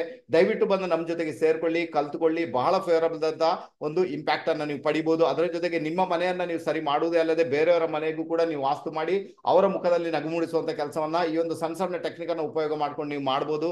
ಒಂದು ಶಿಸ್ತುಬದ್ಧವಾದ ಸಿಸ್ಟಮೆಟಿಕ್ ಆದ ಒಂದು ಮಹಾವಾಸ್ತು ಟೆಕ್ನಿಕ್ ಏನಿದೆ ಅದನ್ನ ನಿಮಗೆ ಕಲ್ಸ್ಕೊಡ್ಲಿಕ್ಕೆ ನಾನು ಪ್ರಯತ್ನ ಮಾಡ್ತೇನೆ. ಜೊತೆಗೆ ವೇದಿಕ್ ವಾಸ್ತುವನ್ನು ಕೂಡ ಅದರಲ್ಲಿ ಇನ್ಕ್ಲೂಡ್ ಅಂತೂ ಮಾಡಿರ್ತೇನೆ. ಒಮ್ಮೆ ಇದನ್ನ ಓದಿಕೊಳ್ಳಿ, ನೋಡಿ ಇಲ್ಲಿ ಏನಾಗುತ್ತೆ, ಇದರಲ್ಲಿ ನಾನು ಕೊಟ್ಟ ವಿವರಣೆಗಳು ಕಡಿಮೆ ಇದೆ, ಇದಕ್ಕಿಂತ ಬಹಳ ದೊಡ್ಡ ಮಟ್ಟಿಗೆ ವಿವರಣೆ ಇದೆ. ಅದನ್ನ ಇಲ್ಲಿ ಎಲ್ಲ ಕೊಡ್ಲಿಕ್ಕೆ ಆಗುದಿಲ್ಲ ಅಂತ ಇಷ್ಟನ್ನು ಕೊಟ್ಟಿದ್ದೇನೆ, ಇಷ್ಟನ್ನಂತೂ ನೀವು ನೋಡ್ಕೊಳ್ಳಿ. ಆನಂತರ ಬಹಳ ವಿಶೇಷವಾಗಿ ಏನಾಗುತ್ತೆ ಅಂದ್ರೆ ನಿಮ್ಗೆ ಸಂಬಂಧಪಟ್ಟಂತೆ ಇಲ್ಲಿ ನಾವು ನೋಡ್ಕೊಳ್ಬೇಕಾದಂತ ವಿಚಾರ ಏನುಂಟು, ಇಲ್ಲಿ ನಾವು 230 ಪುಟಗಳ ಇಂಗ್ಲಿಷ್ ಮಹಾವಾಸ್ತು ಪುಸ್ತಕ ಪ್ರೊವೈಡ್ ಮಾಡ್ತೇವೆ, ಯಾರೆಲ್ಲ ನಮ್ಮ ಕೋರ್ಸ್ಗೆ ಇನ್ಕ್ಲೂಡ್ ಆಗ್ತಾರೆ.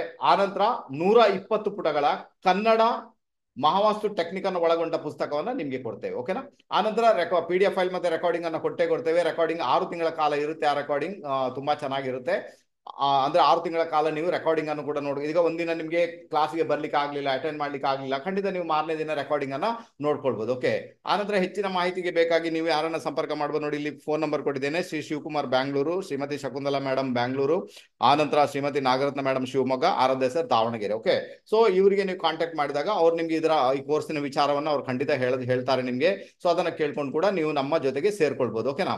ಆನಂತರ ಇದರ ಫೀಸ್ ಬಂದೆಷ್ಟು 9600, ಇನ್ಕ್ಲೂಡಿಂಗ್ ವಾಸ್ತು ಬುಕ್. ಓಕೆ, ವಾಸ್ತು ಬುಕ್ ಜೊತೆಗೆ ಇರ್ತದೆ. 9600 ಫೀಸ್ ಇರುತ್ತೆ. ಖಂಡಿತ ಬಂದು ನೀವು ಸೇರ್ಕೊಳ್ಳಿ. ಖಂಡಿತ ನಿಮ್ಗೆ ಅದನ್ನ ನಾವು ಪೋಸ್ಟ್ ಮುಖಾಂತರ ಕಳ್ಸಿಕೊಡ್ತೇವೆ. ಇನ್ನು ಯಾರೆಲ್ಲ ರಿಪೀಟರ್ಸ್ ಇದ್ದಾರೆ ಅವ್ರಿಗೆ ವಾಸ್ತು ಬುಕ್ ಇನ್ಕ್ಲೂಡಿಂಗ್ ಇರುವುದಿಲ್ಲ, ಬಟ್ 6000 ರುಪೀಸ್ ಅನ್ನ ಅವ್ರು ಕೊಡ್ಬೇಕಾಗುತ್ತೆ.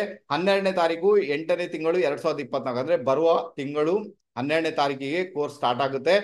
33 ದಿನಗಳ ಕೋರ್ಸ್ ಇರ್ತದೆ. ಸಂಜೆ 7 ಗಂಟೆಯಿಂದ 9 ಗಂಟೆವರೆಗೆ ಇರ್ತದೆ ಪ್ರತಿದಿನ, ಸೋಮವಾರದಿಂದ ಗುರುವಾರದವರೆಗೆ. ಝೂಮ್ ಆಪ್ ಅಲ್ಲಿ ಈ ಒಂದು ಕೋರ್ಸ್ ಏನುಂಟು ಅದು ನಡೆಯುತ್ತೆ. ಓಕೆ. ಸೊ ತುಂಬಾನೇ ಫೇವರಬಲ್ ಆಗುತ್ತೆ. ಖಂಡಿತ ಬಂದು ನೀವು ಇದರಲ್ಲಿ ಸೇರ್ಕೊಳ್ಳಿ ಅಂತ ಹೇಳ್ತೇನೆ. ಎಂಜಾಯ್ ಮಾಡಿ ಅಂತ ಹೇಳ್ತೇನೆ. ಒಂದಷ್ಟು ವಾಸ್ತು ರಹಸ್ಯಗಳನ್ನ ತಿಳ್ಕೊಳ್ಳಿಕ್ಕೆ ಪ್ರಯತ್ನ ಮಾಡಿ. ಬಹಳ ಫೇವರಬಲ್ ಆಗುತ್ತೆ. ನೆಕ್ಸ್ಟ್ ಬಂದ್ಬೇಡ ತುಲಾ ರಾಶಿ, ತುಲಾ ಲಗ್ನ. ಓಕೆ, ಇಲ್ಲೇನಾಗುತ್ತೆ, ಬಹಳ ವಿಶೇಷವಾಗಿ ಕುಜ 8ನೇ ಮನೆಯಲ್ಲಿ ಭ್ರಮಣ ಮಾಡ್ತಾ ಇದ್ದಾನೆ. ಆಕ್ಚುಲಿ ಒಳ್ಳೆ ಲಕ್ಷಣ ಅಲ್ಲ ಅಂತಂದ್ರೆ ಇಲ್ಲೇನಾಗುತ್ತೆ, ಕುಜ ಬಂದು ಈ ಜಾತಕಕ್ಕೆ ದ್ವಿತೀಯಾಧಿಪತಿ 7th ಲಾರ್ಡ್ ಅಂದ್ರೆ 7ನೇ ಮನೆ ಅಧಿಪತಿ ಮತ್ತೆ ಧನಾಧಿಪತಿಯಾಗಿ ಅಷ್ಟಮದಲ್ಲಿರುವುದು. ತುಂಬಾನೇ ಫ್ಲಕ್ಚುಯೇಷನ್ಸ್ ಅನ್ನ ಕ್ರಿಯೇಟ್ ಮಾಡ್ತಾನೆ, ತುಂಬಾ ಏರಿಳಿತಗಳನ್ನು ಕೊಡ್ತಾನೆ, ಹೆಲ್ತ್ ರಿಲೇಟೆಡ್ ಪ್ರಾಬ್ಲಮ್ ಅನ್ನು ಕೊಡ್ತಾನೆ, ಅಥವಾ ಹಣವನ್ನ ಕಳ್ಕೊಳ್ಬೇಕಾದಂತಹ ಅನಿವಾರ್ಯತೆ ನಿಮ್ಮ ಪಾಲಿಗೆ ಬರಬಹುದು ಅಂತ ಒಂದು ಇಂಡಿಕೇಶನ್ ಇದೆ. ಸೆಕೆಂಡ್ ಏನಾಗುತ್ತೆ ಅಂದ್ರೆ, ನಿಮ್ಮ ಇನ್ ಲಾಸ್ ಯಾರಿದ್ದಾರೆ ಅಂದ್ರೆ ನಿಮ್ಮ ಗಂಡ ಆದ್ರೆ ಹೆಂಡತಿ ಮನೆ ಕಡೆಯವರು, ಹೆಂಡತಿ ಆದ್ರೆ ಗಂಡನ ಮನೆ ಕಡೆಯವರು, ದಯವಿಟ್ಟು ಅವ್ರ ಜೊತೆ ವಾದ ವಿವಾದ ಯಾವುದೇ ರೀತಿಯಲ್ಲಿ ಕೂಡ ಮಿಸ್ಅಂಡರ್ಸ್ಟ್ಯಾಂಡಿಂಗ್ ಅನ್ನ ಮಾಡ್ಕೊಳ್ಬೇಡಿ, ಜಗಳ ಮಾಡ್ಕೊಳ್ಬೇಡಿ, ಫೈಟಿಂಗ್ ಮಾಡ್ಲಿಕ್ಕೆ ಹೋಗ್ಬೇಡಿ ಅಂತ ಹೇಳ್ತೇನೆ. ಬಹಳ ಚೆನ್ನಾಗಿ ಅವ್ರ ಜೊತೆಗೆ ಮಾತಾಡಿ, ಅವಾಗ ಈ ಸಮಸ್ಯೆ ಏನುಂಟು ಅದು ನಿಮ್ಗೆ ಬರುವಂತ ಸಾಧ್ಯತೆ ತೀರಾ ಕಡಿಮೆ ಆಗಿಬಿಡುತ್ತೆ. ನಂತರ ಏನಾಗುತ್ತೆ ಅಂದ್ರೆ, ನಿಮ್ಗೆ ಬರತಕ್ಕಂತಹ ಪೈತೃಕ್ ಸಂಪತ್ತಿ ಅಂದ್ರೆ ನಿಮ್ಗೆ ಅನ್ಸೆಸ್ಟರ್ಸ್ ಪ್ರಾಪರ್ಟಿ ಏನುಂಟು ಅದರಲ್ಲಿ ಏನಾದ್ರೂ ನಿಮ್ಗೆ ಜಾಗ ಬರಬೇಕು, ಅಥವಾ ಅಲ್ಲಿ ಏನಾದ್ರೂ ಅದರ ಡಿಸ್ಪ್ಯೂಟ್ ಇದೆ ಇಷ್ಟರವರೆಗೆ, ಅದೆಲ್ಲ ಸಾಲ್ವ್ ಆಗುವಂತ ಎಲ್ಲಾ ಸಾಧ್ಯತೆಗಳು ಕಂಡು ಬರ್ತದೆ. ಯಾಕಂದ್ರೆ ಇಲ್ಲಿ ಏನಾಗುತ್ತೆ ಅಂದ್ರೆ, ಬಹಳ ಮುಖ್ಯವಾಗಿ ಒಂದನೇದಾಗಿ ಗುರು ಇದ್ದಾನೆ ಅಷ್ಟಮದಲ್ಲಿ, ಕುಜ ಅದನ್ನು ಫಾಲೋ ಅಂದ್ರೆ ಭೂಮಿಕಾರಕ ಕುಜ ಫಾಲೋ ಮಾಡ್ತಾ ಇದ್ದಾನೆ. ಆನಂತರ ನನಗೆ ಅಷ್ಟಮಾಧಿಪತಿಯಲ್ಲಿದ್ದಾನೆ ಆತ ಶುಕ್ರ ಅಂದ್ರೆ ಆ ರಾಶಿಯಾಧಿಪತಿ ಶುಕ್ರ ಎಲ್ಲಿದ್ದಾನೆ, ಆತ 10ನೇ ಮನೆ ಕರ್ಕಾಟಕ ರಾಶಿಯಲ್ಲಿದ್ದು 4ನೇ ಮನೆ ನೋಡ್ತಾ ಇದ್ದಾನೆ. ಹಾಗಾದ್ರೆ ಏನಾಗುತ್ತೆ, ಭೂಮಿ ವಿಚಾರದಲ್ಲಿ ಪ್ರೊಸೀಡ್ ಆಗುವಂಥದ್ದು, ಅದು ಕೂಡ ಹಿರಿಯರಿಂದ ಬರ್ತಕ್ಕಂಥ ಆಸ್ತಿಯ ವಿಚಾರದಲ್ಲಿ ನೀವು ಪ್ರೊಸೀಡ್ ಆಗುವಂಥದ್ದು, ಅಥವಾ ಅದು ನಿಮ್ಮ ಪಾಲಿಗೆ ಬರುವಂತ ಎಲ್ಲಾ ಸಾಧ್ಯತೆಗಳು ಇರುವುದರಿಂದ ಅದಕ್ಕೆ ಬೇಕಾಗಿ ಒಂದು ಪ್ರಾಮಾಣಿಕ ಪ್ರಯತ್ನ ಮಾಡಿ, ಅದು ಒಂದು ಒಳ್ಳೆ ಇಂಪ್ಯಾಕ್ಟ್ ಅನ್ನ, ಒಂದು ಒಳ್ಳೆಯ ರಿಸಲ್ಟ್ ಅನ್ನ ಕೊಡುವಂತ ಎಲ್ಲಾ ಸಾಧ್ಯತೆಗಳು ಇದ್ದೇ ಇರ್ತವೆ. ಓಕೆ, ಒಟ್ಟಾರೆ ನೋಡ್ಲಿಕ್ಕೆ ಹೋದ್ರೆ ನೀವು ತುಂಬಾ ಜಾಗರೂಕರಾಗಿ ಇರಬೇಕಾಗುತ್ತೆ. ಅವಸರದ ನಿರ್ಣಯಗಳನ್ನ ತಗೊಳ್ಳಿಕ್ಕೆ ಹೋಗಬೇಡಿ, ಫ್ಲಕ್ಚುಯೇಷನ್ಸ್ ಅನ್ನ ನೋಡ್ಬೇಕಾಗುತ್ತೆ. ಟ್ರಾವೆಲಿಂಗ್ ಮಾಡುವಾಗ ಬಹಳ ಜಾಗೃತರಾಗಿರ್ಬೇಕಾದಂತ ಅನಿವಾರ್ಯತೆ ಉಂಟು ನಮ್ಮ ತುಲಾ ರಾಶಿ, ತುಲಾ ಲಗ್ನದವರಿಗೆ. ನೆಕ್ಸ್ಟ್ ಬಂದ್ಬೇಡ ವೃಶ್ಚಿಕ ರಾಶಿ, ವೃಶ್ಚಿಕ ಲಗ್ನದವರಿಗೆ ವಿಶೇಷವಾಗಿ 7th ಹೌಸ್, ಸಪ್ತಮ ಭಾವದಲ್ಲಿ ಕುಜನ ಭ್ರಮಣ ಆಗ್ತಾ ಉಂಟು. ಆಕ್ಚುಲಿ ಒಳ್ಳೆ ಲಕ್ಷಣ ಅಲ್ಲ ಅಂತ ಉಂಟು. ಕುಜ ಬಂದು ಈ ಜಾತಕಕ್ಕೆ ಆತ ಲಗ್ನಾಧಿಪತಿ, ಆನಂತರ 6ನೇ ಮನೆ ಅಧಿಪತಿಯಾಗಿ 7th ಹೌಸ್ ಅಲ್ಲಿ ಇದ್ದಾರೆ ಅಂದಾಗ ನಿಮ್ಮ ಪಾರ್ಟ್ನರ್ಗೆ ಹೆಲ್ತ್ ರಿಲೇಟೆಡ್ ಪ್ರಾಬ್ಲಮ್ ಬರುವಂತದ್ದು, ನಿಮ್ಮ ಮದುವೆ ಜೀವನದಲ್ಲಿ ಫ್ಲಕ್ಚುಯೇಷನ್ಸ್ ಗಳು ಉಂಟಾಗುವಂತ ಎಲ್ಲಾ ಸಾಧ್ಯತೆಗಳು ಇರುವುದರಿಂದ ಅದರ ಬಗ್ಗೆ ನೋಡ್ಕೊಳ್ಬೇಕಾಗುತ್ತೆ. ಇನ್ನು ಯಾರಿಗೆಲ್ಲ ವೃಶ್ಚಿಕ ರಾಶಿ, ವೃಶ್ಚಿಕ ಲಗ್ನಕ್ಕೆ ಮದುವೆನೇ ಆಗಿಲ್ಲ ಅಥವಾ ಮದುವೆ ಮಾತುಕತೆಗಳು ಮುಂದೆ, ಅದಕ್ಕೆ ಬೇಕಾಗಿ ಒಂದು ಒಳ್ಳೆ ಪೀರಿಯಡ್ ಬಂದು ನಿಂತಿದೆ. ಖಂಡಿತ ಮದುವೆ ಮಾತುಕತೆಗಳು ಅಥವಾ ಮದುವೆ ವಿಚಾರದಲ್ಲಿ ಪ್ರೊಸೀಡ್ ಆಗೋರು ಖಂಡಿತ ಪ್ರೊಸೀಡ್ ಆಗ್ಬೋದು. ಅದು ಡನ್ ಆಗುವಂತ ಎಲ್ಲಾ ಸಾಧ್ಯತೆಗಳು ಇದ್ದೇ ಇರ್ತವೆ, ಎಲ್ಲಿವರೆಗೆ ಕುಜ ವೃಷಭ ರಾಶಿಯಲ್ಲಿ ಇರ್ತಾರೆ ಅಲ್ಲಿವರೆಗೂ ಕೂಡ. ಆನಂತರ ಏನಾಗುತ್ತೆ, ಕೆಲವರಿಗೆಲ್ಲ ಮೆಚ್ಚಿ ಮದುವೆ ಆಗುವಂಥದ್ದು, ಇಷ್ಟಪಟ್ಟು ಮ್ಯಾರೇಜ್ ಆಗುವಂತವ್ರು ಯಾರು ಇರ್ತಾರೆ, ಯಾಕಂದ್ರೆ ಪಂಚಮಾಧಿಪತಿಯಾಗಿ ಗುರು ಏನ್ ಮಾಡ್ತಾನೆ 7th ಹೌಸ್ ಅಲ್ಲಿ ಕುಜನ್ ಜೊತೆಗೆ ಕಾಂಬಿನೇಷನ್ ಅಲ್ಲಿ ಇದ್ದಾನೆ. ಹಾಗಾದ್ರೆ ಯಾರಿಗೆಲ್ಲ ಮೆಚ್ಚಿ ಮದುವೆ ಆಗ್ಬೇಕು, ಇಷ್ಟಪಟ್ಟು ಮ್ಯಾರೇಜ್ ಆಗ್ಬೇಕು, ಅವ್ರಿಗೆಲ್ಲರಿಗೂ ಕೂಡ ಒಂದು ಒಳ್ಳೆ ಯೋಗ ಭಾಗ್ಯ ಅಂತ ಹೇಳ್ತೇನೆ. ಖಂಡಿತ ಅದಕ್ಕೆ ಬೇಕಾಗಿ ಕೂಡ ಪ್ರಾಮಾಣಿಕ ಪ್ರಯತ್ನ ಅಂತೂ ಮಾಡಬಹುದು, ಏನು ತೊಂದರೆ ಇಲ್ಲ. ಆನಂತರ ಏನಾಗುತ್ತೆ, ಯಾಕೆ ನಾನು ಮದುವೆ ವಿಚಾರ ಹೇಳಿದೆ, ಯಾಕೆ ಮದುವೆ ವಿಚಾರಗಳು ಪ್ರೊಸೀಡ್ ಆಗ್ತದೆ, ಯಾಕಂದ್ರೆ ಇದರ ಅಧಿಪತಿ ರಾಶಿಯಾಧಿಪತಿ ಅಂದ್ರೆ ಡಿಸ್ಪೋಸಿಟರ್ ಯಾರಿರ್ತಾನೆ ಶುಕ್ರ, ಆತ ಇಲ್ಲಿ ನಿಮ್ಗೆ ಕರ್ಕಾಟಕ ರಾಶಿ ಅಂದ್ರೆ ಭಾಗ್ಯದಲ್ಲಿ ಆತ ವಿರಾಜಮಾನ ಆಗಿರುವುದರಿಂದ ಇದು ಮದುವೆ ಮಾತುಕತೆ. ಹಾಗಾದ್ರೆ ಅಲ್ಲಿ ಮದುವೆ ಮಾತುಕತೆಗಳು ಮುಂದುವರಿಯುತ್ತವೆ, ಮದುವೆ ಮಾತುಕತೆಗಳು ಮ್ಯಾನಿಫೆಸ್ಟೇಷನ್ ಆಗ್ತವೆ, ಮದುವೆ ಫಿಕ್ಸ್ ಆಗುತ್ತೆ ಅಂತ ಒಂದು ಇಂಡಿಕೇಶನ್ ಇರುತ್ತದೆ. ಯಾರಿಗೆಲ್ಲ ಮದುವೆ ಆಗ್ಬೇಕು ಅವ್ರಿಗೆಲ್ಲ ಖಂಡಿತ ಒಳ್ಳೆ ಪೀರಿಯಡ್ ಬಂದು ನಿಂತಿದೆ ಅಂತ ಹೇಳ್ತೇನೆ. ಬಾಕಿ ಉಳಿದವರು ನಿಮ್ಮ ಆರೋಗ್ಯ ನೋಡ್ಕೊಳ್ಳಿ, ನಿಮ್ಮ ಪಾರ್ಟ್ನರ್ನ ಆರೋಗ್ಯ ನೋಡ್ಕೊಳ್ಳಿ. ಮದುವೆ ವಿಚಾರದಲ್ಲಿ ಅಥವಾ ಮದುವೆ ಆಗಿದೆ ಅಂದಾಗ ಯಾವುದೇ ಕಾರಣ ವಾದ ವಿವಾದಗಳನ್ನ ಮಾಡ್ಲಿಕ್ಕೆ ಹೋಗಬೇಡಿ, ನಿಮ್ಮಷ್ಟಕ್ಕೆ ನೀವೇರಿ, ಖಂಡಿತ ಅದು ಒಳ್ಳೆ ರಿಸಲ್ಟ್ ಅನ್ನ ಕೊಡುತ್ತೆ. ಇನ್ನೇನು ಪರಿಹಾರ ಇರುತ್ತೆ, ಎಲ್ರಿಗೂ ಕೂಡ ಒಂದು ಪರಿಹಾರವನ್ನು ಕೊನೆಗೆ ಹೇಳಿಕೊಳ್ಳಲಿಕ್ಕೆ ಪ್ರಯತ್ನ ಮಾಡ್ತೇನೆ, ಅದನ್ನ ಫಾಲೋ ಮಾಡ್ಲಿಕ್ಕೆ ಪ್ರಯತ್ನ ಮಾಡಿ. ಅವಾಗ ಏನಾಗುತ್ತೆ, ನಿಮ್ಗೆ ಬರ್ತಕ್ಕಂಥ ಒಂದಷ್ಟು ತೊಂದರೆಗಳು, ಒಂದಷ್ಟು ಸಮಸ್ಯೆಗಳು ಡೆಫಿನೆಟ್ ಆಗಿ ದೂರ ಆಗ್ತವೆ. ನೆಕ್ಸ್ಟ್ ಬಂದ್ಬೇಡ ಧನುರಾಶಿ ಧನುರ್ಲಗ್ನದವ್ರಿಗೆ 6ನೇ ಮನೆಯಲ್ಲಿ ಕುಜನ ಭ್ರಮಣ ಆಗ್ತಾ ಉಂಟು ಗೋಚಾರದಲ್ಲಿ. ಹಾಗಾದ್ರೆ ಕುಜ ಯಾರು? ಧನುರಾಶಿ ಧನುರ್ಲಗ್ನದವ್ರಿಗೆ ಕುಜ ಬಂದು ಆತ ವ್ಯಯಾಧಿಪತಿ ಮತ್ತೆ ಪಂಚಮಾಧಿಪತಿಯಾಗಿ 6ನೇ ಮನೆಯಲ್ಲಿದ್ದಾನೆ. 6ನೇ ಮನೆ ಕುಜನಿಗೆ ಒಳ್ಳೆ ಸ್ಥಾನಮಾನ ತುಂಬಾ ಚೆನ್ನಾಗಿರುತ್ತೆ. ಅದರಿಂದ ಶತ್ರುಕಾಟ ನಿವಾರಣೆ ಆಗುವಂತ ಎಲ್ಲಾ ಸಾಧ್ಯತೆಗಳು, ಹೊಸ ಕೆಲಸ ಬೇಕು, ಕಾರ್ಯಕ್ಷೇತ್ರಕ್ಕೆ ಹೋಗಬೇಕು, ಅದಕ್ಕೆ ಬೇಕಾಗಿ ಒಂದು ಒಳ್ಳೆ ಯೋಗ ಭಾಗ್ಯ ನಿಮ್ಮ ಪಾಲಿಗಂತೂ ಬಂದು ನಿಂತಿದೆ. ಪ್ರಿಕಾಷನ್ ಏನ್ ತಗೊಳ್ಬೇಕು? ಯಾವುದೇ ಕಾರಣಕ್ಕೂ ನಿಮ್ಮ ಸ್ನೇಹಿತರ ಜೊತೆಗೆ ದುಡ್ಡಿನ ವ್ಯವಹಾರ ಮಾಡ್ಲಿಕ್ಕೆ ಹೋಗಬೇಡಿ. ಸ್ನೇಹಿತರ ಜೊತೆಗೇನೆ ಮತಭೇದಗಳು ಉಂಟಾಗಬಹುದು, ದುಶ್ಮನಿ ಕ್ರಿಯೇಟ್ ಆಗುವಂತಹ ಎಲ್ಲಾ ಸಾಧ್ಯತೆಗಳು ಇದ್ದೇ ಇರ್ತವೆ. ಯಾರಿಗೆಲ್ಲ ಇಷ್ಟವರಿಗೆ ಕೆಲಸನೇ ಸಿಕ್ಕಿಲ್ಲ, ಕೆಲಸ ಆಗ್ಬೇಕು, ಕೆಲಸಕ್ಕೆ ಪ್ರಯತ್ನ ಮಾಡ್ತಾ ಇದ್ದು ಆಗ್ತಾ ಇಲ್ಲ, 100% ಅವ್ರಿಗೆ ಕೆಲಸ ಆಗುವಂತ ಎಲ್ಲಾ ಯೋಗ ಭಾಗ್ಯ ಕೂಡ ಜಾತಕದಲ್ಲಿ ಕಂಡು ಬರುವಂತದ್ದು. ಆನಂತರ ಕುಜನ ರಾಶ್ಯಾಧಿಪತಿ ಕುಜನ ನಕ್ಷತ್ರಾಧಿಪತಿ ಸೂರ್ಯ ಆತ ಸಪ್ತಮದಲ್ಲಿರುವುದರಿಂದ ಖಂಡಿತ ನಿಮ್ಮ ಪಾರ್ಟ್ನರ್ ಯಾರಿದ್ದಾರೆ, ಮದುವೆ ಯಾರಿಗೆಲ್ಲ ಆಗಿದೆ ಅವರಿಗೆಲ್ಲ ಪಾರ್ಟ್ನರ್ ಅವ್ರಿಗೆ ಹೆಲ್ತ್ ರಿಲೇಟೆಡ್ ಪ್ರಾಬ್ಲಮ್ ಕಾಡುವಂತ ಎಲ್ಲಾ ಸಾಧ್ಯತೆಗಳು ಇರುವುದರಿಂದ, ಮತ್ತೆ ಮಾತುಕತೆಯಲ್ಲಿ ಸ್ವಲ್ಪ ಮಟ್ಟಿಗೆ ಡಿಸ್ಪ್ಯೂಟ್ ಕೂಡ ಆಗುವುದರಿಂದ ಅದನ್ನ ನೀವು ಕಂಟ್ರೋಲ್ ಮಾಡ್ಲಿಕ್ಕೆ ಪ್ರಯತ್ನ ಮಾಡಿ. ಆನಂತರ ಪ್ರಿಕಾಷನ್ ಏನ್ ಬೇಕು? ಯಾವುದೇ ಕಾರಣಕ್ಕೂ ಸ್ನೇಹಿತರಿಗೆ ದುಡ್ಡನ್ನು ಕೊಡುವುದನ್ನ ಮಾಡಬೇಡಿ, ದುಡ್ಡಿನ ವ್ಯವಹಾರ ಸ್ನೇಹಿತರ ಜೊತೆಗೆ ಮಾಡಬೇಡಿ ಅಂತ ಹೇಳ್ತೇನೆ. ಸೊ ಇಷ್ಟು ಮಾಡಿದ್ರೇನೆ ಸಾಕು ನಮ್ಮ ಧನುರಾಶಿ ಧನುರ್ಲಗ್ನದವರಿಗೆ ಈ ಒಂದು ಕುಜನಿಂದ ಒಳ್ಳೆ ಫಲಗಳು ಬಂದೇ ಬರುತ್ತೆ. ಬಾಕಿ ಹೇಗೂ ಒಳ್ಳೆ ರಿಸಲ್ಟ್ ಅಂತೂ ಇದ್ದೇ ಇರ್ತದೆ, ನೀವು ಚಿಂತೆ ಮಾಡ್ಬೇಕಂತ ಅಗತ್ಯ ಇಲ್ಲ. ಪ್ರಿಕಾಷನ್ ಏನ್ ಹೇಳಿದ್ದೇನೆ ಅದನ್ನು ಮಾತ್ರ ಫಾಲೋ ಮಾಡ್ಲಿಕ್ಕೆ ಪ್ರಯತ್ನ ಮಾಡಿ, ಬಹಳ ಚೆನ್ನಾಗಿರ್ತೀರಾ. ನೆಕ್ಸ್ಟ್ ಬಂದ್ಬೇಡ ಮಕರ ರಾಶಿ ಮಕರ ಲಗ್ನದವರಿಗೆ ಬಹಳ ವಿಶೇಷವಾಗಿ ಕುಜ ಇಲ್ಲಿದ್ದಾನೆ, ಪಂಚಮದಲ್ಲಿ ಭ್ರಮಣ ಮಾಡ್ತಾ ಇದ್ದಾನೆ. ಕುಜ ಯಾರು? ಮಕರ ಲಗ್ನ ಮಕರ ರಾಶಿಯವರಿಗೆ ಕುಜ ಬಂದು ಈ ಜಾತಕಕ್ಕೆ 4th ಲಾರ್ಡ್, 4ನೇ ಮನೆ ಅಧಿಪತಿ, ಲಾಭಾಧಿಪತಿ, ಜೊತೆಗೆ ಬಾಧಾಧಿಪತಿ ಕೂಡ ಆತನೇ ಆಗಿರ್ತಾನೆ. ಇಲ್ಲಿ ಬಹಳ ವಿಶೇಷವಾಗಿ 5ನೇ ಮನೆ ಇನ್ಫ್ಲುಯೆನ್ಸ್ ಆಗಿರೋದ್ರಿಂದ ಇಲ್ಲಿ ನಿಮ್ಮ ವಿದ್ಯೆ, ಮಕ್ಕಳು, ಪ್ರೀತಿ ಪ್ರೇಮ, ಸ್ನೇಹಿತರು, ನಿಮ್ಮ ಟ್ರೇಡಿಂಗ್ ಇದೆಲ್ಲವೂ ಕೂಡ ಇಲ್ಲಿ ದೊಡ್ಡ ಮಟ್ಟಿಗೆ ಇನ್ಫ್ಲುಯೆನ್ಸ್ ಅನ್ನ ಕ್ರಿಯೇಟ್ ಮಾಡುತ್ತೆ. ಬಟ್ ಒಂದು ನೆನ್ಪಿಟ್ಕೊಳ್ಳಿ, ಇಲ್ಲಿ ಏನಾಗುತ್ತೆ ಅಂದ್ರೆ ನೀವು ನಿಮ್ಮ ಪ್ರೀತಿ ಪಾತ್ರರಿಗೆ ದುಡ್ಡನ್ನು ಕೊಟ್ಟು ಕಳ್ಕೊಳ್ಬೇಕಾದಂತಹ ಅನಿವಾರ್ಯತೆ ನಿಮ್ಮ ಪಾಲಿಗೆ ಬರ್ಬೋದು, ಅಥವಾ ಅವ್ರಿಗೇನೋ ಸಂಕಟ ಉಂಟು, ಸಮಸ್ಯೆ ಉಂಟು, ನೀವು ದುಡ್ಡನ್ನು ಕೊಡಬೇಕಾದಂತಹ ಅನಿವಾರ್ಯತೆ ನಿಮ್ಮ ಪಾಲಿಗೆ ಅಂತೂ ಡೆಫಿನೆಟ್ ಆಗಿ ಬರ್ಬೋದು. ಅದಕ್ಕೆ ಬೇಕಾಗಿ ಜಾಗ್ರತೆ ಮಾಡಿ, ದುಡ್ಡು ಕೊಡಿ. ಯಾರು ತುಂಬಾ ಕಷ್ಟದಲ್ಲಿ ದುಡ್ಡು ಕೊಡಿ, ಬಟ್ ಒಟ್ಟಾರೆ ದುಡ್ಡು ಕೊಡ್ಲಿಕ್ಕೆ ಹೋಗಬೇಡಿ, ಅನ್ನೋ ನೀವು ಸಮಸ್ಯೆಯಲ್ಲಿ ಸಿಕ್ಕಾಕೊಳ್ತೀರಾ ಅಂತ ಒಂದು ಇಂಡಿಕೇಶನ್ ಇದೆ. ಎರಡನೇದಾಗಿ ಏನಾಗುತ್ತೆ, 4ನೇ ಮನೆ ಅಧಿಪತಿಯಾಗಿ ಕುಜ 5ನೇ ಮನೆಯಲ್ಲಿ ಇದ್ದಾನಂದಾಗ ನಿಮಗೆ ಸ್ನೇಹಿತರ ಸಹಾಯದಿಂದ ಅಥವಾ ನಿಮ್ಮ ಮಕ್ಕಳ ಒಂದು ಭಾಗ್ಯದಿಂದಾಗಿ ಮನೆ, ಭೂಮಿ, ವಾಹನ ಮಾಡುವಂತ ಯೋಗ ಭಾಗ್ಯ ಆಲ್ರೆಡಿ ಬಂದು ನಿಂತಿರುವುದರಿಂದ ಅದಕ್ಕೆ ಬೇಕಾಗಿ ಒಂದು ಪ್ರಾಮಾಣಿಕ ಪ್ರಯತ್ನ ಮಾಡಿ, ಅದು ಕೂಡ ಒಳ್ಳೆ ಇಂಪ್ಯಾಕ್ಟ್ ಅನ್ನ ಕ್ರಿಯೇಟ್ ಅನ್ನು ಮಾಡಿಯೇ ಮಾಡ್ತದೆ. ಇನ್ನು ಯಾರಿಗೆಲ್ಲ ಕೆಲಸ ಇಲ್ಲ, ಕೆಲಸದಲ್ಲಿ ಸ್ಯಾಲರಿ ಜಾಸ್ತಿ ಆಗ್ಬೇಕು, ಯಾಕಂದ್ರೆ ಕುಜ ಮತ್ತೆ ಗುರು ಏನ್ ಮಾಡ್ತಾರೆ, ಲಾಭ ಸ್ಥಾನ ನೋಡ್ತಾ ಇದ್ದಾರೆ. ಅದರಿಂದಾಗಿ ಯಾರಿಗೆಲ್ಲ ಕೆಲಸದಲ್ಲಿ ಸ್ಯಾಲರಿ ಸರಿ ಇಲ್ಲ, ಲಾಭ ಬರ್ತಾ ಇಲ್ಲ, ಸ್ಯಾಲರಿಲಿ ಬಡೋತ್ರಿ ಆಗ್ಬೇಕು, ಕೆಲಸನೇ ಇಲ್ಲ ಅನ್ನುವವರಿಗೂ ಕೂಡ ಸ್ಯಾಲರಿ ಬಡೋತ್ರಿ ಆಗ್ಬೇಕು, ಸ್ಯಾಲರಿಯಲ್ಲಿ ಜಾಸ್ತಿ ಸಿಗ್ಬೇಕು ಅಂತ ಹೇಳುವವರಿಗೂ ಕೂಡ ಒಂದು ಒಳ್ಳೆ ಯೋಗ ಬಂದು ನಿಂತಿದೆ. ದಯವಿಟ್ಟು ಅದಕ್ಕೆ ಬೇಕಾಗಿ ಒಂದು ಪ್ರಾಮಾಣಿಕ ಪ್ರಯತ್ನ ಮಾಡಿದಾಗ, ಅದರ ಬಗ್ಗೆ ಮಾತುಕತೆ ಆಡಿದಾಗ ಅದೆಲ್ಲವೂ ಕೂಡ ಮ್ಯಾನಿಫೆಸ್ಟೇಷನ್ ಆಗುವಂತದ್ದು ಅಥವಾ ನಿಮ್ಮ ಪಾಲಿಗೆ ಬರುವಂತಹ ಸಾಧ್ಯತೆಗಳು ತೀರಾ ಜಾಸ್ತಿ. ನೆಕ್ಸ್ಟ್ ಬಂದ್ಬೇಡ ಕುಂಭರಾಶಿ ಕುಂಭಲಗ್ನ. ಇವ್ರಿಗೆ ಏನಾಗುತ್ತೆ, ಬಹಳ ವಿಶೇಷವಾಗಿ ಕುಜನ ಒಂದು ಇಂಪ್ಯಾಕ್ಟ್ ಏನು 4ನೇ ಮನೆ 4th ಹೌಸ್ ಅಲ್ಲಿ ಬರ. ಹಾಗಾದ್ರೆ 4th ಹೌಸ್ ಏನು? ಭೂಮಿ, ಮನೆ, ವಾಹನಕ್ಕೆ ಸಂಬಂಧಪಟ್ಟ 4th ಹೌಸ್ ಕೆಲಸ ಮಾಡುತ್ತೆ. ಖಂಡಿತ ಮನೆ, ಭೂಮಿ ಮಾಡುವಂತ ಯೋಗ ಬಗ್ಗೆ ನಿಮ್ಮ ಪಾಲಿಗೆ ಬಂದು ನಿಂತಿದೆ. ಇಲ್ಲಿ ಮುಖ್ಯವಾಗಿ ಗಮನಿಸಬೇಕು, ಕುಂಭಲಗ್ನದವರು ಏನಾಗುತ್ತೆ ಅಂದ್ರೆ ಬಹಳ ವಿಶೇಷವಾಗಿ ಗುರುವಿನ ಭ್ರಮಣ ಮೇಷರಾಶಿ, ವೃಷಭ ರಾಶಿ, ಮಿಥುನ ರಾಶಿಯಲ್ಲಿ ಆಗ್ಬೇಕಾದ್ರೆ 100% ನಿಮ್ಗೆ ಮನೆ, ಭೂಮಿ, ವಾಹನ ಆಗ್ಲೇಬೇಕು ಅಂತ ಉಂಟು. ನೀವೊಂದು ಪ್ರಾಮಾಣಿಕ ಪ್ರಯತ್ನ ಮಾಡಿ ಅದಕ್ಕೆ ಸಂಬಂಧಪಟ್ಟದೆ ಅದು ನಿಮ್ಗೆ ಮ್ಯಾನಿಫೆಸ್ಟೇಷನ್ ಆಗುತ್ತೆ ಅಂತ ಒಂದು ಇಂಡಿಕೇಶನ್ ಇದೆ. ಈಗ 4th ಹೌಸ್ಗೆ ಕುಜ ಬಂದಿದ್ದಾನಂದಾಗ ಇಂಪ್ಯಾಕ್ಟ್ ಇರುತ್ತೆ, ಒಳ್ಳೆ ಇಂಪ್ಯಾಕ್ಟ್ ಇದೆ. ಬಟ್ 4th ಹೌಸ್ ಅಲ್ಲಿ ಕುಜ ದಿಗ್ಬಲಿ ವಿಹೀನನಾಗಿರ್ತಾನೆ, ಬಲ ಕಳ್ಕೊಂಡಿರ್ತಾನೆ, ತುಂಬಾ ಬಲ ಇರುವುದಿಲ್ಲ. ಗುರುವಿಗೆ ಬಲ ಇದೆ, ಕುಜನಿಗೆ ಬಲ ಇಲ್ಲ. ಅದರ ಅರ್ಥ ಏನು ಅಂದ್ರೆ, ಎಲ್ಲೊಂದ್ ಕಡೆ ನೀವು ಭೂಮಿ ಪರ್ಚೇಸ್ ಮಾಡಬೇಕು, ಭೂಮಿ ತಗೊಳ್ಬೇಕು, ಮೇ ಬಿ ಅದು ಅಷ್ಟು ಸುಲಭದಲ್ಲಿ ನಿಮ್ಮ ಪಾಲಿಗೆ ಬರ್ಲಿಕ್ಕಿಲ್ಲ, ಅಥವಾ ಭೂಮಿಯಲ್ಲಿ ಸಮಸ್ಯೆ ಇದೆ. ಅದಕ್ಕೋಸ್ಕರ ಏನಾಗುತ್ತೆ, ನೀವು ಅದನ್ನ ಪಡ್ಕೊಳ್ಳದೆ ಕೂಡ ಹೋಗುವಂತ ಸಾಧ್ಯತೆಗಳನ್ನು ತಳ್ಳಿ ಹಾಕುವಂತಿಲ್ಲ. ಗುರುವಿನ ಸಹಾಯ ಉಂಟು ಖಂಡಿತ. ಅದಕ್ಕೋಸ್ಕರ ನೀವೇನ್ ಮಾಡಿ, ಯಾರಾದ್ರೂ ಹಿರಿಯ ವ್ಯಕ್ತಿಗಳು ಅಥವಾ ಗುರುವಿನ ತರ ಇರುವಂತ ವ್ಯಕ್ತಿಗಳು ಅವ್ರ ಜೊತೆಗೆ ಮಾತಾಡಿ ಭೂಮಿಯನ್ನ ಪರ್ಚೇಸ್ ಮಾಡಿ, ಅಥವಾ ಮನೆ ಕಟ್ಟುವ ವಿಚಾರದಲ್ಲಿ ನೀವು ಪ್ರೊಸೀಡ್ ಆಗಿ, ಅದು ಒಳ್ಳೆ ರಿಸಲ್ಟ್ ಅನ್ನ ಖಂಡಿತ ಕೊಟ್ಟೇ ಕೊಡುತ್ತೆ. ಕುಜನಿಗೆ ಬಲ ಪಡ್ಕೊಳ್ಬೇಕು. ಕುಜ ಬಲ ಪಡ್ಕೊಳ್ಬೇಕಂದ್ರೆ ನಿಮ್ಮ ಒಡ ಹುಟ್ಟಿದವರು ಯಾರಿದ್ದಾರೆ ಅವರ ಸಹಾಯವನ್ನು ಪಡ್ಕೊಳ್ಳಿ, ಅವ್ರ ಜೊತೆಗೆ ಒಳ್ಳೆ ರಿಲೇಶನ್ಶಿಪ್ ಅನ್ನು ಮೇಂಟೈನ್ ಮಾಡಿ, ಅವ್ರ ಜೊತೆಗೆ ಮಾತುಕತೆ ಆಡಿ, ಆವಾಗ ನಿಮ್ಗೆ ಒಳ್ಳೆ ಭೂಮಿ ಸಿಗುವಂತಹ ಯೋಗ ಭಾಗ್ಯ ಕೂಡ ಕ್ರಿಯೇಟ್ ಆಗುತ್ತೆ. ಆನಂತರ ಕುಜ ಮತ್ತೆ ಗುರು ಇಬ್ರು ಕೂಡ ನಿಮ್ಮ ಕಾರ್ಯಕ್ಷೇತ್ರವನ್ನು ನೋಡುವುದರಿಂದ ಡೆಫಿನೆಟ್ ಆಗಿ ಅಲ್ಲಿ ಏನಾಗುತ್ತೆ, ಕಾರ್ಯಕ್ಷೇತ್ರದಲ್ಲಿ ಕೆಲಸದಲ್ಲಿ ಒಂದಷ್ಟು ದೊಡ್ಡ ಮಟ್ಟಿಗೆ ಪರಿವರ್ತನೆಗಳು ಬರುವಂತದ್ದು, ಅಲ್ಲಿ ನಿಮ್ಗೆ ಬಹಳ ವಿಶೇಷವಾಗಿ ಟ್ರಾನ್ಸ್ಫಾರ್ಮೇಶನ್ ಬರುವಂತ ಎಲ್ಲಾ ಸಾಧ್ಯತೆಗಳು ಇರುವುದರಿಂದ ಅದಕ್ಕೆ ಬೇಕಾಗಿ ಕೂಡ ನೀವು ಒಂದು ಪ್ರಾಮಾಣಿಕ ಪ್ರಯತ್ನವನ್ನ ಡೆಫಿನೆಟ್ ಆಗಿ ಮಾಡಬಹುದು. ಆನಂತರ ಈ ಜಾತಕಕ್ಕೆ ಕುಜ ಬಂದು ದಶಮಾಧಿಪತಿ, ತೃತೀಯಾಧಿಪತಿ. ಅದಕ್ಕೆ ಒಡ ಹುಟ್ಟಿದವ್ರ ಜೊತೆಗೆ ಒಳ್ಳೆ ರಿಲೇಶನ್ಶಿಪ್ ಅನ್ನು ಮೇಂಟೈನ್ ಮಾಡಿದಾಗ ಕುಂಭರಾಶಿ ಕುಂಭಲಗ್ನದವರಿಗೆ ಅದೇನು ಭೂಮಿ, ಮನೆ, ವಾಹನದಲ್ಲಿ ಅಥವಾ ಅದು ಬೇಕು ನಿಮ್ಗೆ, ಅದು ಮ್ಯಾನಿಫೆಸ್ಟೇಷನ್ ಆಗ್ಬೇಕು, ಅಥವಾ ಸಮಸ್ಯೆ ಉಂಟು ಅದನ್ನ ನಿವಾರಣೆ ಮಾಡ್ಬೇಕಂದ್ರೆ ಯೋಗ ಬಂದು ನಿಂತಿದೆ, ನೀವು ಪ್ರಯತ್ನ ಮಾಡಿ, ಡೆಫಿನೆಟ್ ಆಗಿ ಅದು ನಿಮ್ಗೆ ಮ್ಯಾನಿಫೆಸ್ಟೇಷನ್ ಆಗುವಂತ ಎಲ್ಲಾ ಸಾಧ್ಯತೆಗಳು ಇದ್ದೇ ಇರ್ತವೆ.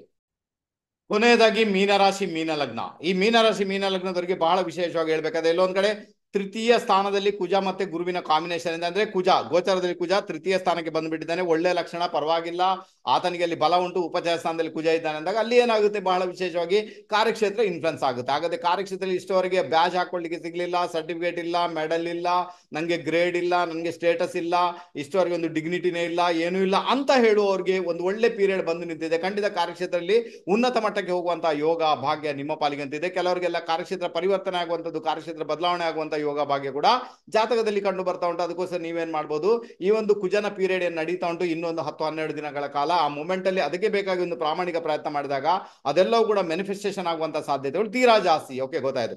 ನೆಕ್ಸ್ಟ್ ಏನಾಗುತ್ತೆ ಇದರಲ್ಲಿ, ಕುಜ ಯಾರು ಈ ಜಾತಕಕ್ಕೆ, ಕುಜ ಬಂದು ಈ ಜಾತಕಕ್ಕೆ ಫಸ್ಟ್ ಆತ ಸೆಕೆಂಡ್ ಲಾರ್ಡ್ ಆತ ಧನಾಧಿಪತಿ ಆಗ್ತಾನೆ, ಅಂದ್ರೆ ಭಾಗ್ಯಾಧಿಪತಿ. ಹಾಗಾದ್ರೆ ದುಡ್ಡನ್ನ ಯಾರಿಗೂ ಕೊಡ್ಲಿಕ್ಕೆ ಹೋಗ್ಬೇಡಿ. ಇಲ್ಲಿ ದುಡ್ಡನ್ನ ನೀವು ಸ್ನೇಹಿತರಿಗೆ ಕೊಡುವಂತದ್ದು, ಅಥವಾ ನಿಮ್ಮ ಪ್ರೀತಿ ಪಾತ್ರರಿಗೆ ಕೊಡುವಂತದ್ದು, ನಿಮ್ಮನ್ನ ನಂಬಿದವರಿಗೆ ಕೊಡುವಂತದ್ದು ಎಲ್ಲಾ ಸಾಧ್ಯತೆಗಳಿವೆ. ಬಟ್ ದುಡ್ಡನ್ನ ಸ್ವಲ್ಪ ಹೊರಗೆ ಕೊಡುವುದನ್ನ ಕಡಿಮೆ ಮಾಡಿ ಅಥವಾ ಕೊಡ್ಲಿಕ್ಕೆ ಹೋಗಬೇಡಿ, ಅನ್ಯಥಾ ಮುಂದೆ ಹೋಗಿ ನಿಮ್ಗೆ ತೊಂದರೆಗಳಾಗುವಂತ ಎಲ್ಲಾ ಸಾಧ್ಯತೆಗಳು ಇದ್ದೇ ಇರ್ತವೆ. ಇದರ ಬಗ್ಗೆ ಸ್ವಲ್ಪ ಗಮನ ಕೊಡಿ. ಬಾಕಿ ವಿಚಾರಗಳು ತುಂಬಾ ಫೇವರಬಲ್ ಆಗಿದೆ ನಮ್ಮ ಮೀನ ಲಗ್ನ ಮೀನ ರಾಶಿಯವರಿಗೆ. ಈಗ ಗೊತ್ತಾಯ್ತು ನಿಮ್ಗೆ ಮೇಷ ಲಗ್ನ ಮೇಷ, ನಾನು ಹೇಳ್ತೀನಿ ಲಗ್ನದಿಂದ ನೋಡ್ಕೊಳ್ಳಿ, ಬಹಳ ಫೇವರಬಲ್ ಆಗುತ್ತೆ. ಅದು ಕೆಲವರಿಗೆ ಗೊತ್ತಿರುವುದಿಲ್ಲ ಲಗ್ನದಿಂದ ಹೇಗೆ ನೋಡ್ಕೊಳ್ಳೋದು, ಅಥವಾ ರಾಶಿಯಿಂದ ಕೂಡ ನೋಡ್ಕೊಳ್ಳಿ, ಏನು ಸಮಸ್ಯೆ ಇಲ್ಲ. ಓಕೆನಾ, ಗೊತ್ತಾಯ್ತು. ಇದು ಕುಜನ ಒಂದು ಇಂಪ್ಯಾಕ್ಟ್ ಇದರಲ್ಲಿ ಒಂದು ಸಾಧಾರಣ ಒಂದು 100ರಲ್ಲಿ 15% ಹೇಳಿದ್ದೇನೆ. ಇನ್ನು ಎಲ್ಲ ಹೇಳ್ಬೇಕಾದ್ರೆ ಈ ಒಂದು ನಮ್ಮ ವಿಡಿಯೋ ಲೆಂತ್ ಏನಿರ್ತದೆ 1.5 ಗಂಟೆಗಳ ಕಾಲ, ಅದಕ್ಕಿಂತಲೂ ಹೆಚ್ಚು ಹೋಗ್ಬೋದು ಅಂತ ಹೇಳಿ. ಯಾಕಂದ್ರೆ ಭಾವ ಮೇಲೆ ನೋಡ್ಕೊಂಡು ಹೇಳ್ಬೇಕಾದ್ರೆ ಅಷ್ಟು ಪ್ರಿಡಿಕ್ಷನ್ ಉಂಟು ಅದರಲ್ಲಿ, ಸೊ ಅದೆಲ್ಲ ಬೇಕಾಗಿಲ್ಲ. ಬಟ್ ಶಾರ್ಟ್ ಆಗಿ ಸ್ವೀಟ್ ಆಗಿ ಏನು ಹೇಳಿಕೊಟ್ಟಿದ್ದೇನೆ ಅದನ್ನ ನೀವು ಫಾಲೋ ಮಾಡ್ಲಿಕ್ಕೆ ಪ್ರಯತ್ನ ಮಾಡಿ ಅಂತ ಹೇಳ್ತೇನೆ, ಬಹಳ ಫೇವರಬಲ್ ಆಗುತ್ತೆ. ಮತ್ತೊಮ್ಮೆ ನಿಮ್ ಜೊತೆ ಹಂಚಿಕೊಳ್ತಾ ಇದ್ದೇನೆ, ಇದೇ ಬರುವ ಅಂದ್ರೆ ಆಗಸ್ಟ್ ತಿಂಗಳಲ್ಲಿ 12ನೇ ತಾರೀಕಿಗೆ ನಾವು ವಾಸ್ತು ಕ್ಲಾಸ್ ಅನ್ನ ಸ್ಟಾರ್ಟ್ ಮಾಡ್ತಾ ಇದ್ದೇವೆ. ನಮ್ದು 6ನೇ ಬ್ಯಾಚ್ ಮುಗ್ದಿಗೆ 7ನೇ ಬ್ಯಾಚ್ಗೆ ಹೋಗ್ತಾ ಇದ್ದೇವೆ. ಬಹಳ ಫೇವರಬಲ್ ಆಗುತ್ತೆ. ಇದರಲ್ಲಿ ವೇದಿಕ್ ವಾಸ್ತು ಅಂದ್ರೆ ಬೇಸಿಕ್ ಇಂದ ಹಿಡಿದು ನಿಮಗೆ ಮಹಾವಾಸ್ತು ಟೆಕ್ನಿಕ್ ಗಳನ್ನ ಒಳಗೊಂಡಂತಹ ಒಂದು ವಾಸ್ತು ಕೋರ್ಸ್ ಆಗಿ ಇದಾಗಿರುತ್ತೆ. ಆನಂತರ ಇದರಲ್ಲಿ ನಾವು ಬಹಳ ವಿಶೇಷವಾಗಿ 130 ಪುಟಗಳ ಇಂಗ್ಲಿಷ್ ಮಹಾವಾಸ್ತು ಪುಸ್ತಕ, ಆನಂತರ 120 ಪುಟಗಳ ಕನ್ನಡ ಟೆಕ್ನಿಕ್ಸ್ ಗಳನ್ನ ಒಳಗೊಂಡಂತಹ ಮಹಾವಾಸ್ತು ಪುಸ್ತಕವನ್ನ ನಿಮ್ಗೆ ಕಳಿಸ್ಕೊಡ್ತೇವೆ. ಬಹಳ ಫೇವರಬಲ್ ಆಗುತ್ತೆ. ಆನಂತರ PDF ಫೈಲ್ ಮತ್ತೆ ನಿಮ್ಗೆ ರೆಕಾರ್ಡಿಂಗ್ ಅನ್ನ ಪ್ರೊವೈಡ್ ಮಾಡ್ತೇವೆ. ರೆಕಾರ್ಡಿಂಗ್ ಅದು 6 ತಿಂಗಳ ಕಾಲ ನಿಮ್ಮಲ್ಲಿ ಇರುತ್ತೆ. ಖಂಡಿತ ರೆಕಾರ್ಡಿಂಗ್ ಅನ್ನ ನೀವು ಒಂದಿನ ಕ್ಲಾಸ್ಗೆ ಬಂದಿಲ್ಲ, ರೆಕಾರ್ಡಿಂಗ್ ಅನ್ನ ನೋಡ್ಕೊಂಡು ಕೂಡ ಅದರಲ್ಲಿ ನೀವು ಬಹಳ ವಿಶೇಷವಾಗಿ ಕಲ್ತ್ಕೊಳ್ಳಿಕ್ಕೆ ನಿಮ್ಮಿಂದ ಸಾಧ್ಯತೆ ಉಂಟು ಅಂತ ಹೇಳ್ತೇನೆ. ಅದು ಕೂಡ ಫೇವರಬಲ್ ಆಗುತ್ತೆ. ಓಕೆನಾ, ಹಾಗಾದ್ರೆ ನೀವು ನೋಡ್ಕೊಳ್ಳಿ ಇದರಲ್ಲಿ ಏನೆಲ್ಲ ಉಂಟು, ಒಮ್ಮೆ ಓದ್ಕೊಳ್ಳಿ ಇದನ್ನ. ಬಹಳ ಫೇವರಬಲ್. ಇದರಲ್ಲಿ ಬರ್ದದ್ದು ಕಡಿಮೆ, ಬಟ್ ಕಂಟೆಂಟ್ಸ್ ಏನೋ ತುಂಬಾ ಜಾಸ್ತಿ ಇದೆ. ದಯವಿಟ್ಟು ಅದನ್ನ ಅರ್ಥ ಮಾಡ್ಕೊಳ್ಳಿಕ್ಕೆ ಪ್ರಯತ್ನ ಮಾಡಿ, ಫೇವರಬಲ್ ಆಗುತ್ತೆ. ಓಕೆನಾ, ಇನ್ನು ಯಾರಿಗೆಲ್ಲ ಕೋರ್ಸ್ಗೆ ಜಾಯ್ನ್ ಆಗ್ಬೇಕು, ಇಲ್ಲಿ ನಂಬರ್ ಅನ್ನ ಆಲ್ಮೋಸ್ಟ್ ನಾನು ಕೊಟ್ಟಿರುವಂತದ್ದು ಇಲ್ಲಿ ನೋಡಿ, ನಂಬರ್ ಇದೆ. ಶ್ರೀ ಶಿವಕುಮಾರ್ ಬ್ಯಾಂಗ್ಳೂರು, ಆನಂತರ ನಮ್ಮ ಶಿವಕುಮಾರ್ ಇದ್ದಾರೆ, ಶಕುಂತಲಾ ಮೇಡಮ್, ಆನಂದ ನಾಗರತ್ನ ಮೇಡಮ್, ಮತ್ತೆ ಆರಾಧ್ಯ ಸರ್. ಸೊ ಇವ್ರಿಗೆ ನೀವು ಕರೆ ಮಾಡಿದಾಗ ಅವ್ರು ನಿಮ್ಗೆ ವಿವರಣೆಗಳನ್ನ ಕೊಡ್ತಾರೆ. ಖಂಡಿತ ಅದನ್ನ ಫಾಲೋ ಮಾಡಿ ನೀವು ನೋಡ್ಬೋದು ಅಂತ ಹೇಳಿದ್ರೆ ತುಂಬಾ ಚೆನ್ನಾಗಿರುತ್ತೆ. ಓಕೆ, ಆನಂತರ ಇದರ ಫೀಸ್ ಬಂದು ಎಷ್ಟಿರ್ತದೆ, ಹೊಸಬರಿಗೆ 9,600 ರೂಪಾಯಿ ಫೀಸ್ ಇರುತ್ತೆ. ಆನಂತರ ರಿಪೀಟ್ ಮಾಡುವವರಿಗೆ 6,000 ರೂಪಾಯಿ ಫೀಸ್ ಇರ್ತದೆ. 9,600 ರೂಪಾಯಲ್ಲಿ ನಿಮ್ಗೆ 2 ವಾಸ್ತು ಪುಸ್ತಕಗಳನ್ನ ನಾವು ಕಲ್ಸ್ಕೊಡ್ಲಿಕ್ಕೆ ನಿಮ್ಗೆ ಪೋಸ್ಟ್ ಮುಖಾಂತರ ಅದನ್ನ ಕಳಿಸ್ಕೊಡ್ಲಿಕ್ಕೆ ಪ್ರಯತ್ನ ಅಂತೂ ಮಾಡಿದೆ. ಅದು ಬಂದೇ ಬರುತ್ತೆ, ತುಂಬಾನೇ ಫೇವರಬಲ್ ಆಗುತ್ತೆ. ಯಾರಿಗೆಲ್ಲ ಪ್ರೊಫೆಷನಲ್ ಲೆವೆಲ್ ಅಲ್ಲಿ ಹೋಗ್ಬೇಕು ವಾಸ್ತುವಿನಲ್ಲಿ ಅಂದವ್ರಿಗೆ ಇದು ಬಹಳ ಒಳ್ಳೆಯ ಒಂದು ಕೋರ್ಸ್ ಅಂತ ಹೇಳ್ತೇನೆ. ಬಂದು ಜಾಯ್ನ್ ಆಗಿ, ಬಹಳ ಕಡಿಮೆ ಫೀಸ್ ಅನ್ನ ಇಟ್ಟಿದ್ದೇನೆ. ಖಂಡಿತ ಅದು ಒಳ್ಳೆ ರೀತಿಯಲ್ಲಿ ರಿಸಲ್ಟ್ ಅನ್ನ ಕೊಡುತ್ತೆ. ನೀವು ರಹಸ್ಯಗಳನ್ನ ಯಾವ ರೀತಿ ಕಲೀಲಿಕ್ಕೆ ಆಗುತ್ತೆ, ಪಂಚತತ್ವಗಳು ಯಾವ ರೀತಿ ಕೆಲಸ ಮಾಡ್ತದೆ, ಪಂಚತತ್ವಗಳ ಆ ಒಂದು ವಿಶೇಷತೆ ಏನುಂಟು, ಅದು ಯಾವುದನ್ನ ಕ್ರಿಯೇಟ್ ಮಾಡುತ್ತೆ, ಡೆಸ್ಟ್ರಾಯ್ ಮಾಡುತ್ತೆ, ಬ್ಯಾಲೆನ್ಸ್ ಮಾಡೋದು ಹೇಗೆ, ಇದೆಲ್ಲವೂ ಗೊತ್ತಾಗುತ್ತೆ. ಅಥವಾ ಒಂದು ಹೊಸ ಲೋಕಕ್ಕೇನೆ ನಿಮ್ಮನ್ನ ಕರ್ಕೊಂಡು ಹೋಗುತ್ತೆ. ಅದರಿಂದಾಗಿ ಈ ಕೋರ್ಸ್ ಅನ್ನ ಯಾವುದೇ ಕಾರಣಕ್ಕೂ ಮಿಸ್ ಮಾಡ್ಕೊಳ್ಬೇಡಿ. ಎಲ್ಲರೂ ಬಂದು ನಮ್ಮ ಜೊತೆ ಸೇರ್ಕೊಳ್ಳಿ, ಬಹಳ ಫೇವರಬಲ್ ಆಗುತ್ತೆ. ಓಕೆನಾ, ಹಾಗಾದ್ರೆ ಈಗ ಗೊತ್ತಾಯ್ತು ಈ ಕಾರ್ಯಕ್ರಮ ಮುಗಿಸುವಂತ ಹೊತ್ತಾಗಿದೆ. ಮುಂದೆ ಮುಗಿಸುವುದಕ್ಕಿಂತ ಮುಂಚೆ ಯಾರೆಲ್ಲ ಇದುವರೆಗೆ ನಮ್ಮ ಆರಾಧ್ಯ ಅಷ್ಟೇ ಯೂಟ್ಯೂಬ್ ಚಾನಲ್ ಸಬ್ಸ್ಕ್ರೈಬ್ ಮಾಡಿಲ್ಲ, ದಯವಿಟ್ಟು ನಮ್ಮ ಯೂಟ್ಯೂಬ್ ಚಾನಲ್ ಸಬ್ಸ್ಕ್ರೈಬ್ ಮಾಡಿ, ಬೆಲ್ ಐಕಾನ್ ಪ್ರೆಸ್ ಮಾಡಿ, ಲೈಕ್ ಮಾಡಿ, ಕಮೆಂಟ್ ಮಾಡಿ, ಶೇರ್ ಮಾಡಿ. ಬಹಳ ಫೇವರಬಲ್ ಆಗುತ್ತೆ. ಇದುವರೆಗೆ ಸ್ಕಿಪ್ ಮಾಡದೆ ನೋಡಿದಂತ ಎಲ್ಲಾ ಮಹಾನೀಯರುಗಳಿಗೆ ತುಂಬ ಹೃದಯದ ಧನ್ಯವಾದಗಳನ್ನು ಅರ್ಪಿಸ್ತೇನೆ. ಅದರ ಜೊತೆಗೆ ನಾನು ಪರಿಹಾರ ಹೇಳಿಕೊಡ್ತೇನೆ ಅಂತ ಹೇಳಿದ್ದೇನೆ, ಆ ಪರಿಹಾರ ಹೇಳಿಕೊಡ್ತೇನೆ. ದಯವಿಟ್ಟು ಅದನ್ನ ನೋಟ್ ಮಾಡಿಕೊಂಡು ಅದನ್ನ ಪ್ರತಿದಿನ ಮಾಡ್ಲಿಕ್ಕೆ ಪ್ರಯತ್ನ ಮಾಡಿ, ಒಂದು ಒಳ್ಳೆ ಇಂಪ್ಯಾಕ್ಟ್ ಅನ್ನ ಪಡ್ಕೊಳ್ತೀರಾ. ಕುಜನ ರಿಲೇಟೆಡ್ ಪ್ರಾಬ್ಲಮ್ ಇದ್ದವರು ನೀವೇನ್ ಮಾಡ್ಬೇಕು, ನಾನು ಹೇಳ್ತೀನಿ, ನಿಮ್ಮ ಒಡ ಹುಟ್ಟಿದವ್ರ ಜೊತೆಗೆ ಒಳ್ಳೆ ರಿಲೇಶನ್ಶಿಪ್ ಅನ್ನ ಮೇಂಟೈನ್ ಮಾಡಿ ಅಂತ ಹೇಳ್ತೇನೆ. ಅವ್ರಿಗೆ ಸ್ವೀಟ್ ಕೊಡಿಸಿ, ಅವ್ರ ಜೊತೆಗೆ ಒಳ್ಳೆ ಮಾತುಕತೆ ಆಡಿ, ಕಮ್ಯುನಿಕೇಶನ್ ಚೆನ್ನಾಗಿ ಇಟ್ಕೊಳ್ಳಿ. ಒಟ್ಟಾರೆ ಒಂದು ಸ್ನೇಹ ಭಾವವನ್ನ ನಿಮ್ಮ ಒಡ ಹುಟ್ಟಿದವ್ರ ಜೊತೆ, ರಕ್ತ ಹಂಚಿಕೊಂಡು ಹುಟ್ಟಿದವರು ಯಾರಿದ್ದಾರೆ ಅವ್ರ ಜೊತೆಗೆ ಆ ರಿಲೇಶನ್ಶಿಪ್ ಅನ್ನ ಇಟ್ಕೊಳ್ಳಿ. ಅದು ಬಹಳ ಫೇವರಬಲ್ ಇಂಪ್ಯಾಕ್ಟ್ ಅನ್ನ ಕ್ರಿಯೇಟ್ ಮಾಡುತ್ತೆ. ಇನ್ನು ನೆಕ್ಸ್ಟ್ ಕುಜನ ಮಂತ್ರ ಇದೆ, ಓಂ ಕ್ರಾಂ ಕ್ರೀಂ ಕ್ರೌಂ ಸಹ ಭೌಮಾಯ ನಮಃ. ಓಂ ಕ್ರಾಂ ಕ್ರೀಂ ಕ್ರೌಂ ಸಹ ಭೌಮಾಯ ನಮಃ. ಈ ಮಂತ್ರವನ್ನ ಪ್ರತಿದಿನ ಬೆಳಿಗ್ಗೆ ಸಂಜೆ ಜಪ ಮಾಡುವುದರಿಂದ ಕೂಡ ಏನಾಗುತ್ತೆ, ಕುಜನಿಂದ ಬರತಕ್ಕಂಥ ಒಂದಷ್ಟು ತೊಂದರೆಗಳು, ಒಂದಷ್ಟು ಸಮಸ್ಯೆಗಳು ಡೆಫಿನೆಟ್ ಆಗಿ ದೂರ ಆಗ್ತವೆ. ಇನ್ನು ಯಾರಿಗೆಲ್ಲ ಕುಜನಿಂದ ಪ್ರಾಬ್ಲಮ್ ಬರ್ತಾ ಉಂಟು, ಕುಜ ದೋಷನೇ ಉಂಟು ಅಂತವ್ರಿಗೆ ನಾನು ಹೇಳ್ತೀನಿ ರೆಡ್ ಕಲರ್ನ ಯೂಸ್ ಮಾಡಬೇಡಿ, ರೆಡ್ ಕಲರ್ನ ಕಡಿಮೆ ಯೂಸ್ ಮಾಡಿ. ಮನೆಯಲ್ಲಿ ಯಾವುದೇ ಕಾರಣಕ್ಕೂ ಗೋಡೆಗಳಲ್ಲಿ ರೆಡ್ ಕಲರ್ ಪೇಂಟ್ ಅನ್ನ ಇಟ್ಕೊಳ್ಬೇಡಿ. ಆನಂತರ ರೆಡ್ ಕಲರ್ ಪರ್ದೆ ಇರ್ಬೋದು ಅದನ್ನು ಇಟ್ಕೊಳ್ಬೇಡಿ. ಆನಂತರ ರೆಡ್ ಕಲರ್ನ ಯಾವುದೇ ಕಾರಣಕ್ಕೆ ಬೆಡ್ಶೀಟ್ ಅನ್ನು ಕೂಡ ಬಳಸಬೇಡಿ ಅಂತ ಹೇಳ್ತೇನೆ. ಅವಾಗ ಕುಜನಿಂದ ಬರ್ತಕ್ಕಂಥ ಒಂದಷ್ಟು ತೊಂದರೆಗಳನ್ನ ನಿವಾರಣೆ ಮಾಡಲಿಕ್ಕೆ ಡೆಫಿನೆಟ್ ಆಗಿ ನಿಮ್ಮಿಂದ ಸಾಧ್ಯತೆ ಉಂಟು ಅಂತ ಹೇಳ್ತೇನೆ. ಇನ್ನೂ ಬೇಕಾದ್ರೆ ಮಂಗಳವಾರ ದಿವಸ 900 ಗ್ರಾಂ ತೊಗರ್ಬೇಳೆನ ತಂದು ಅದನ್ನು ಕೆಂಪು ಬಟ್ಟೆಯಲ್ಲಿ ಕಟ್ಟಿ ನಿಮ್ಮ ದೇವರ ಕೋಣೆಯಲ್ಲಿಟ್ಟು ಅದಕ್ಕೆ ಪ್ರಾರ್ಥನೆ ಮಾಡಿ ಕುಜ ದೋಷ ಅಥವಾ ಕುಜನಿಂದ ಬರ್ತಕ್ಕಂತಹ ಅಥವಾ ಭೂಮಿ ವಿಚಾರದಲ್ಲಿ ಬರ್ತಕ್ಕಂಥ ಒಂದಷ್ಟು ತೊಂದರೆಗಳು ಒಂದಷ್ಟು ಸಮಸ್ಯೆಗಳು ದೂರ ಆಗ್ಲಿ ಅಂತ ಪ್ರಾರ್ಥನೆ ಮಾಡಿ ಅದನ್ನ ಯಾರಿಗಾದ್ರೂ ದಾನ ಮಾಡಿ ನಿಮ್ಮ ಕೈಯಿಂದ, ಅದು ಬಹಳ ಫೇವರಬಲ್ ಇಂಪ್ಯಾಕ್ಟ್ ಅನ್ನ ಕ್ರಿಯೇಟ್ ಮಾಡಿದೆ. ಅಥವಾ ಯಾವ್ದಾದ್ರು ದೇವಸ್ಥಾನದಲ್ಲಿ ಇಟ್ಟು ಬನ್ನಿ ಅಂತ ಹೇಳ್ತೇನೆ, ಅದು ಕೂಡ ಒಂದು ಒಳ್ಳೆ ಇಂಪ್ಯಾಕ್ಟ್ ಅನ್ನ ಕ್ರಿಯೇಟ್ ಮಾಡಿದೆ. ಹಾಗಾದ್ರೆ ಈಗ ಇದನ್ನ ಪ್ರತಿ ಒಂದು ರಾಶಿಯವರು ಲಗ್ನದವರು ಫಾಲೋ ಮಾಡಿ ನೋಡಬಹುದು. ಒಂದು ಒಳ್ಳೆ ರಿಸಲ್ಟ್ ಅನ್ನ ಪಡ್ಕೊಳ್ಳುವಂತ ಯೋಗ ಭಾಗ್ಯ ನಿಮ್ಮ ಪಾಲಿಗಂತೂ ಡೆಫಿನೆಟ್ ಆಗಿ ಕ್ರಿಯೇಟ್ ಆಗುತ್ತೆ. ಕಾರ್ಯಕ್ರಮನ ಮುಗಿಸುವಂತ ಹೊತ್ತಾಗಿದೆ. ಇಷ್ಟವರೆಗೆ ಸ್ಕಿಪ್ ಮಾಡದೆ ನೋಡಿದೆ ಎಲ್ಲ ಮಾನ್ಯರುಗಳಿಗೆ ತುಂಬ ಹೃದಯದ ಕೃತಜ್ಞತೆಗಳನ್ನ ಅರ್ಪಿಸ್ತಾ ಇನ್ನೊಮ್ಮೆ ರಹಸ್ಯಮಯ ವಿಡಿಯೋ ಜೊತೆಗೆ ನಿಮ್ಮ ಮುಂದೆ ಬರಲಿಕ್ಕೆ ಪ್ರಯತ್ನ ಮಾಡ್ತೇನೆ. ಅಲ್ಲಿವರೆಗೆ ಎಲ್ಲರಿಗೂ ನಮಸ್ತೆ ನಮಸ್ತೆ ನಮಸ್ತೆ, ಬಾಯ್.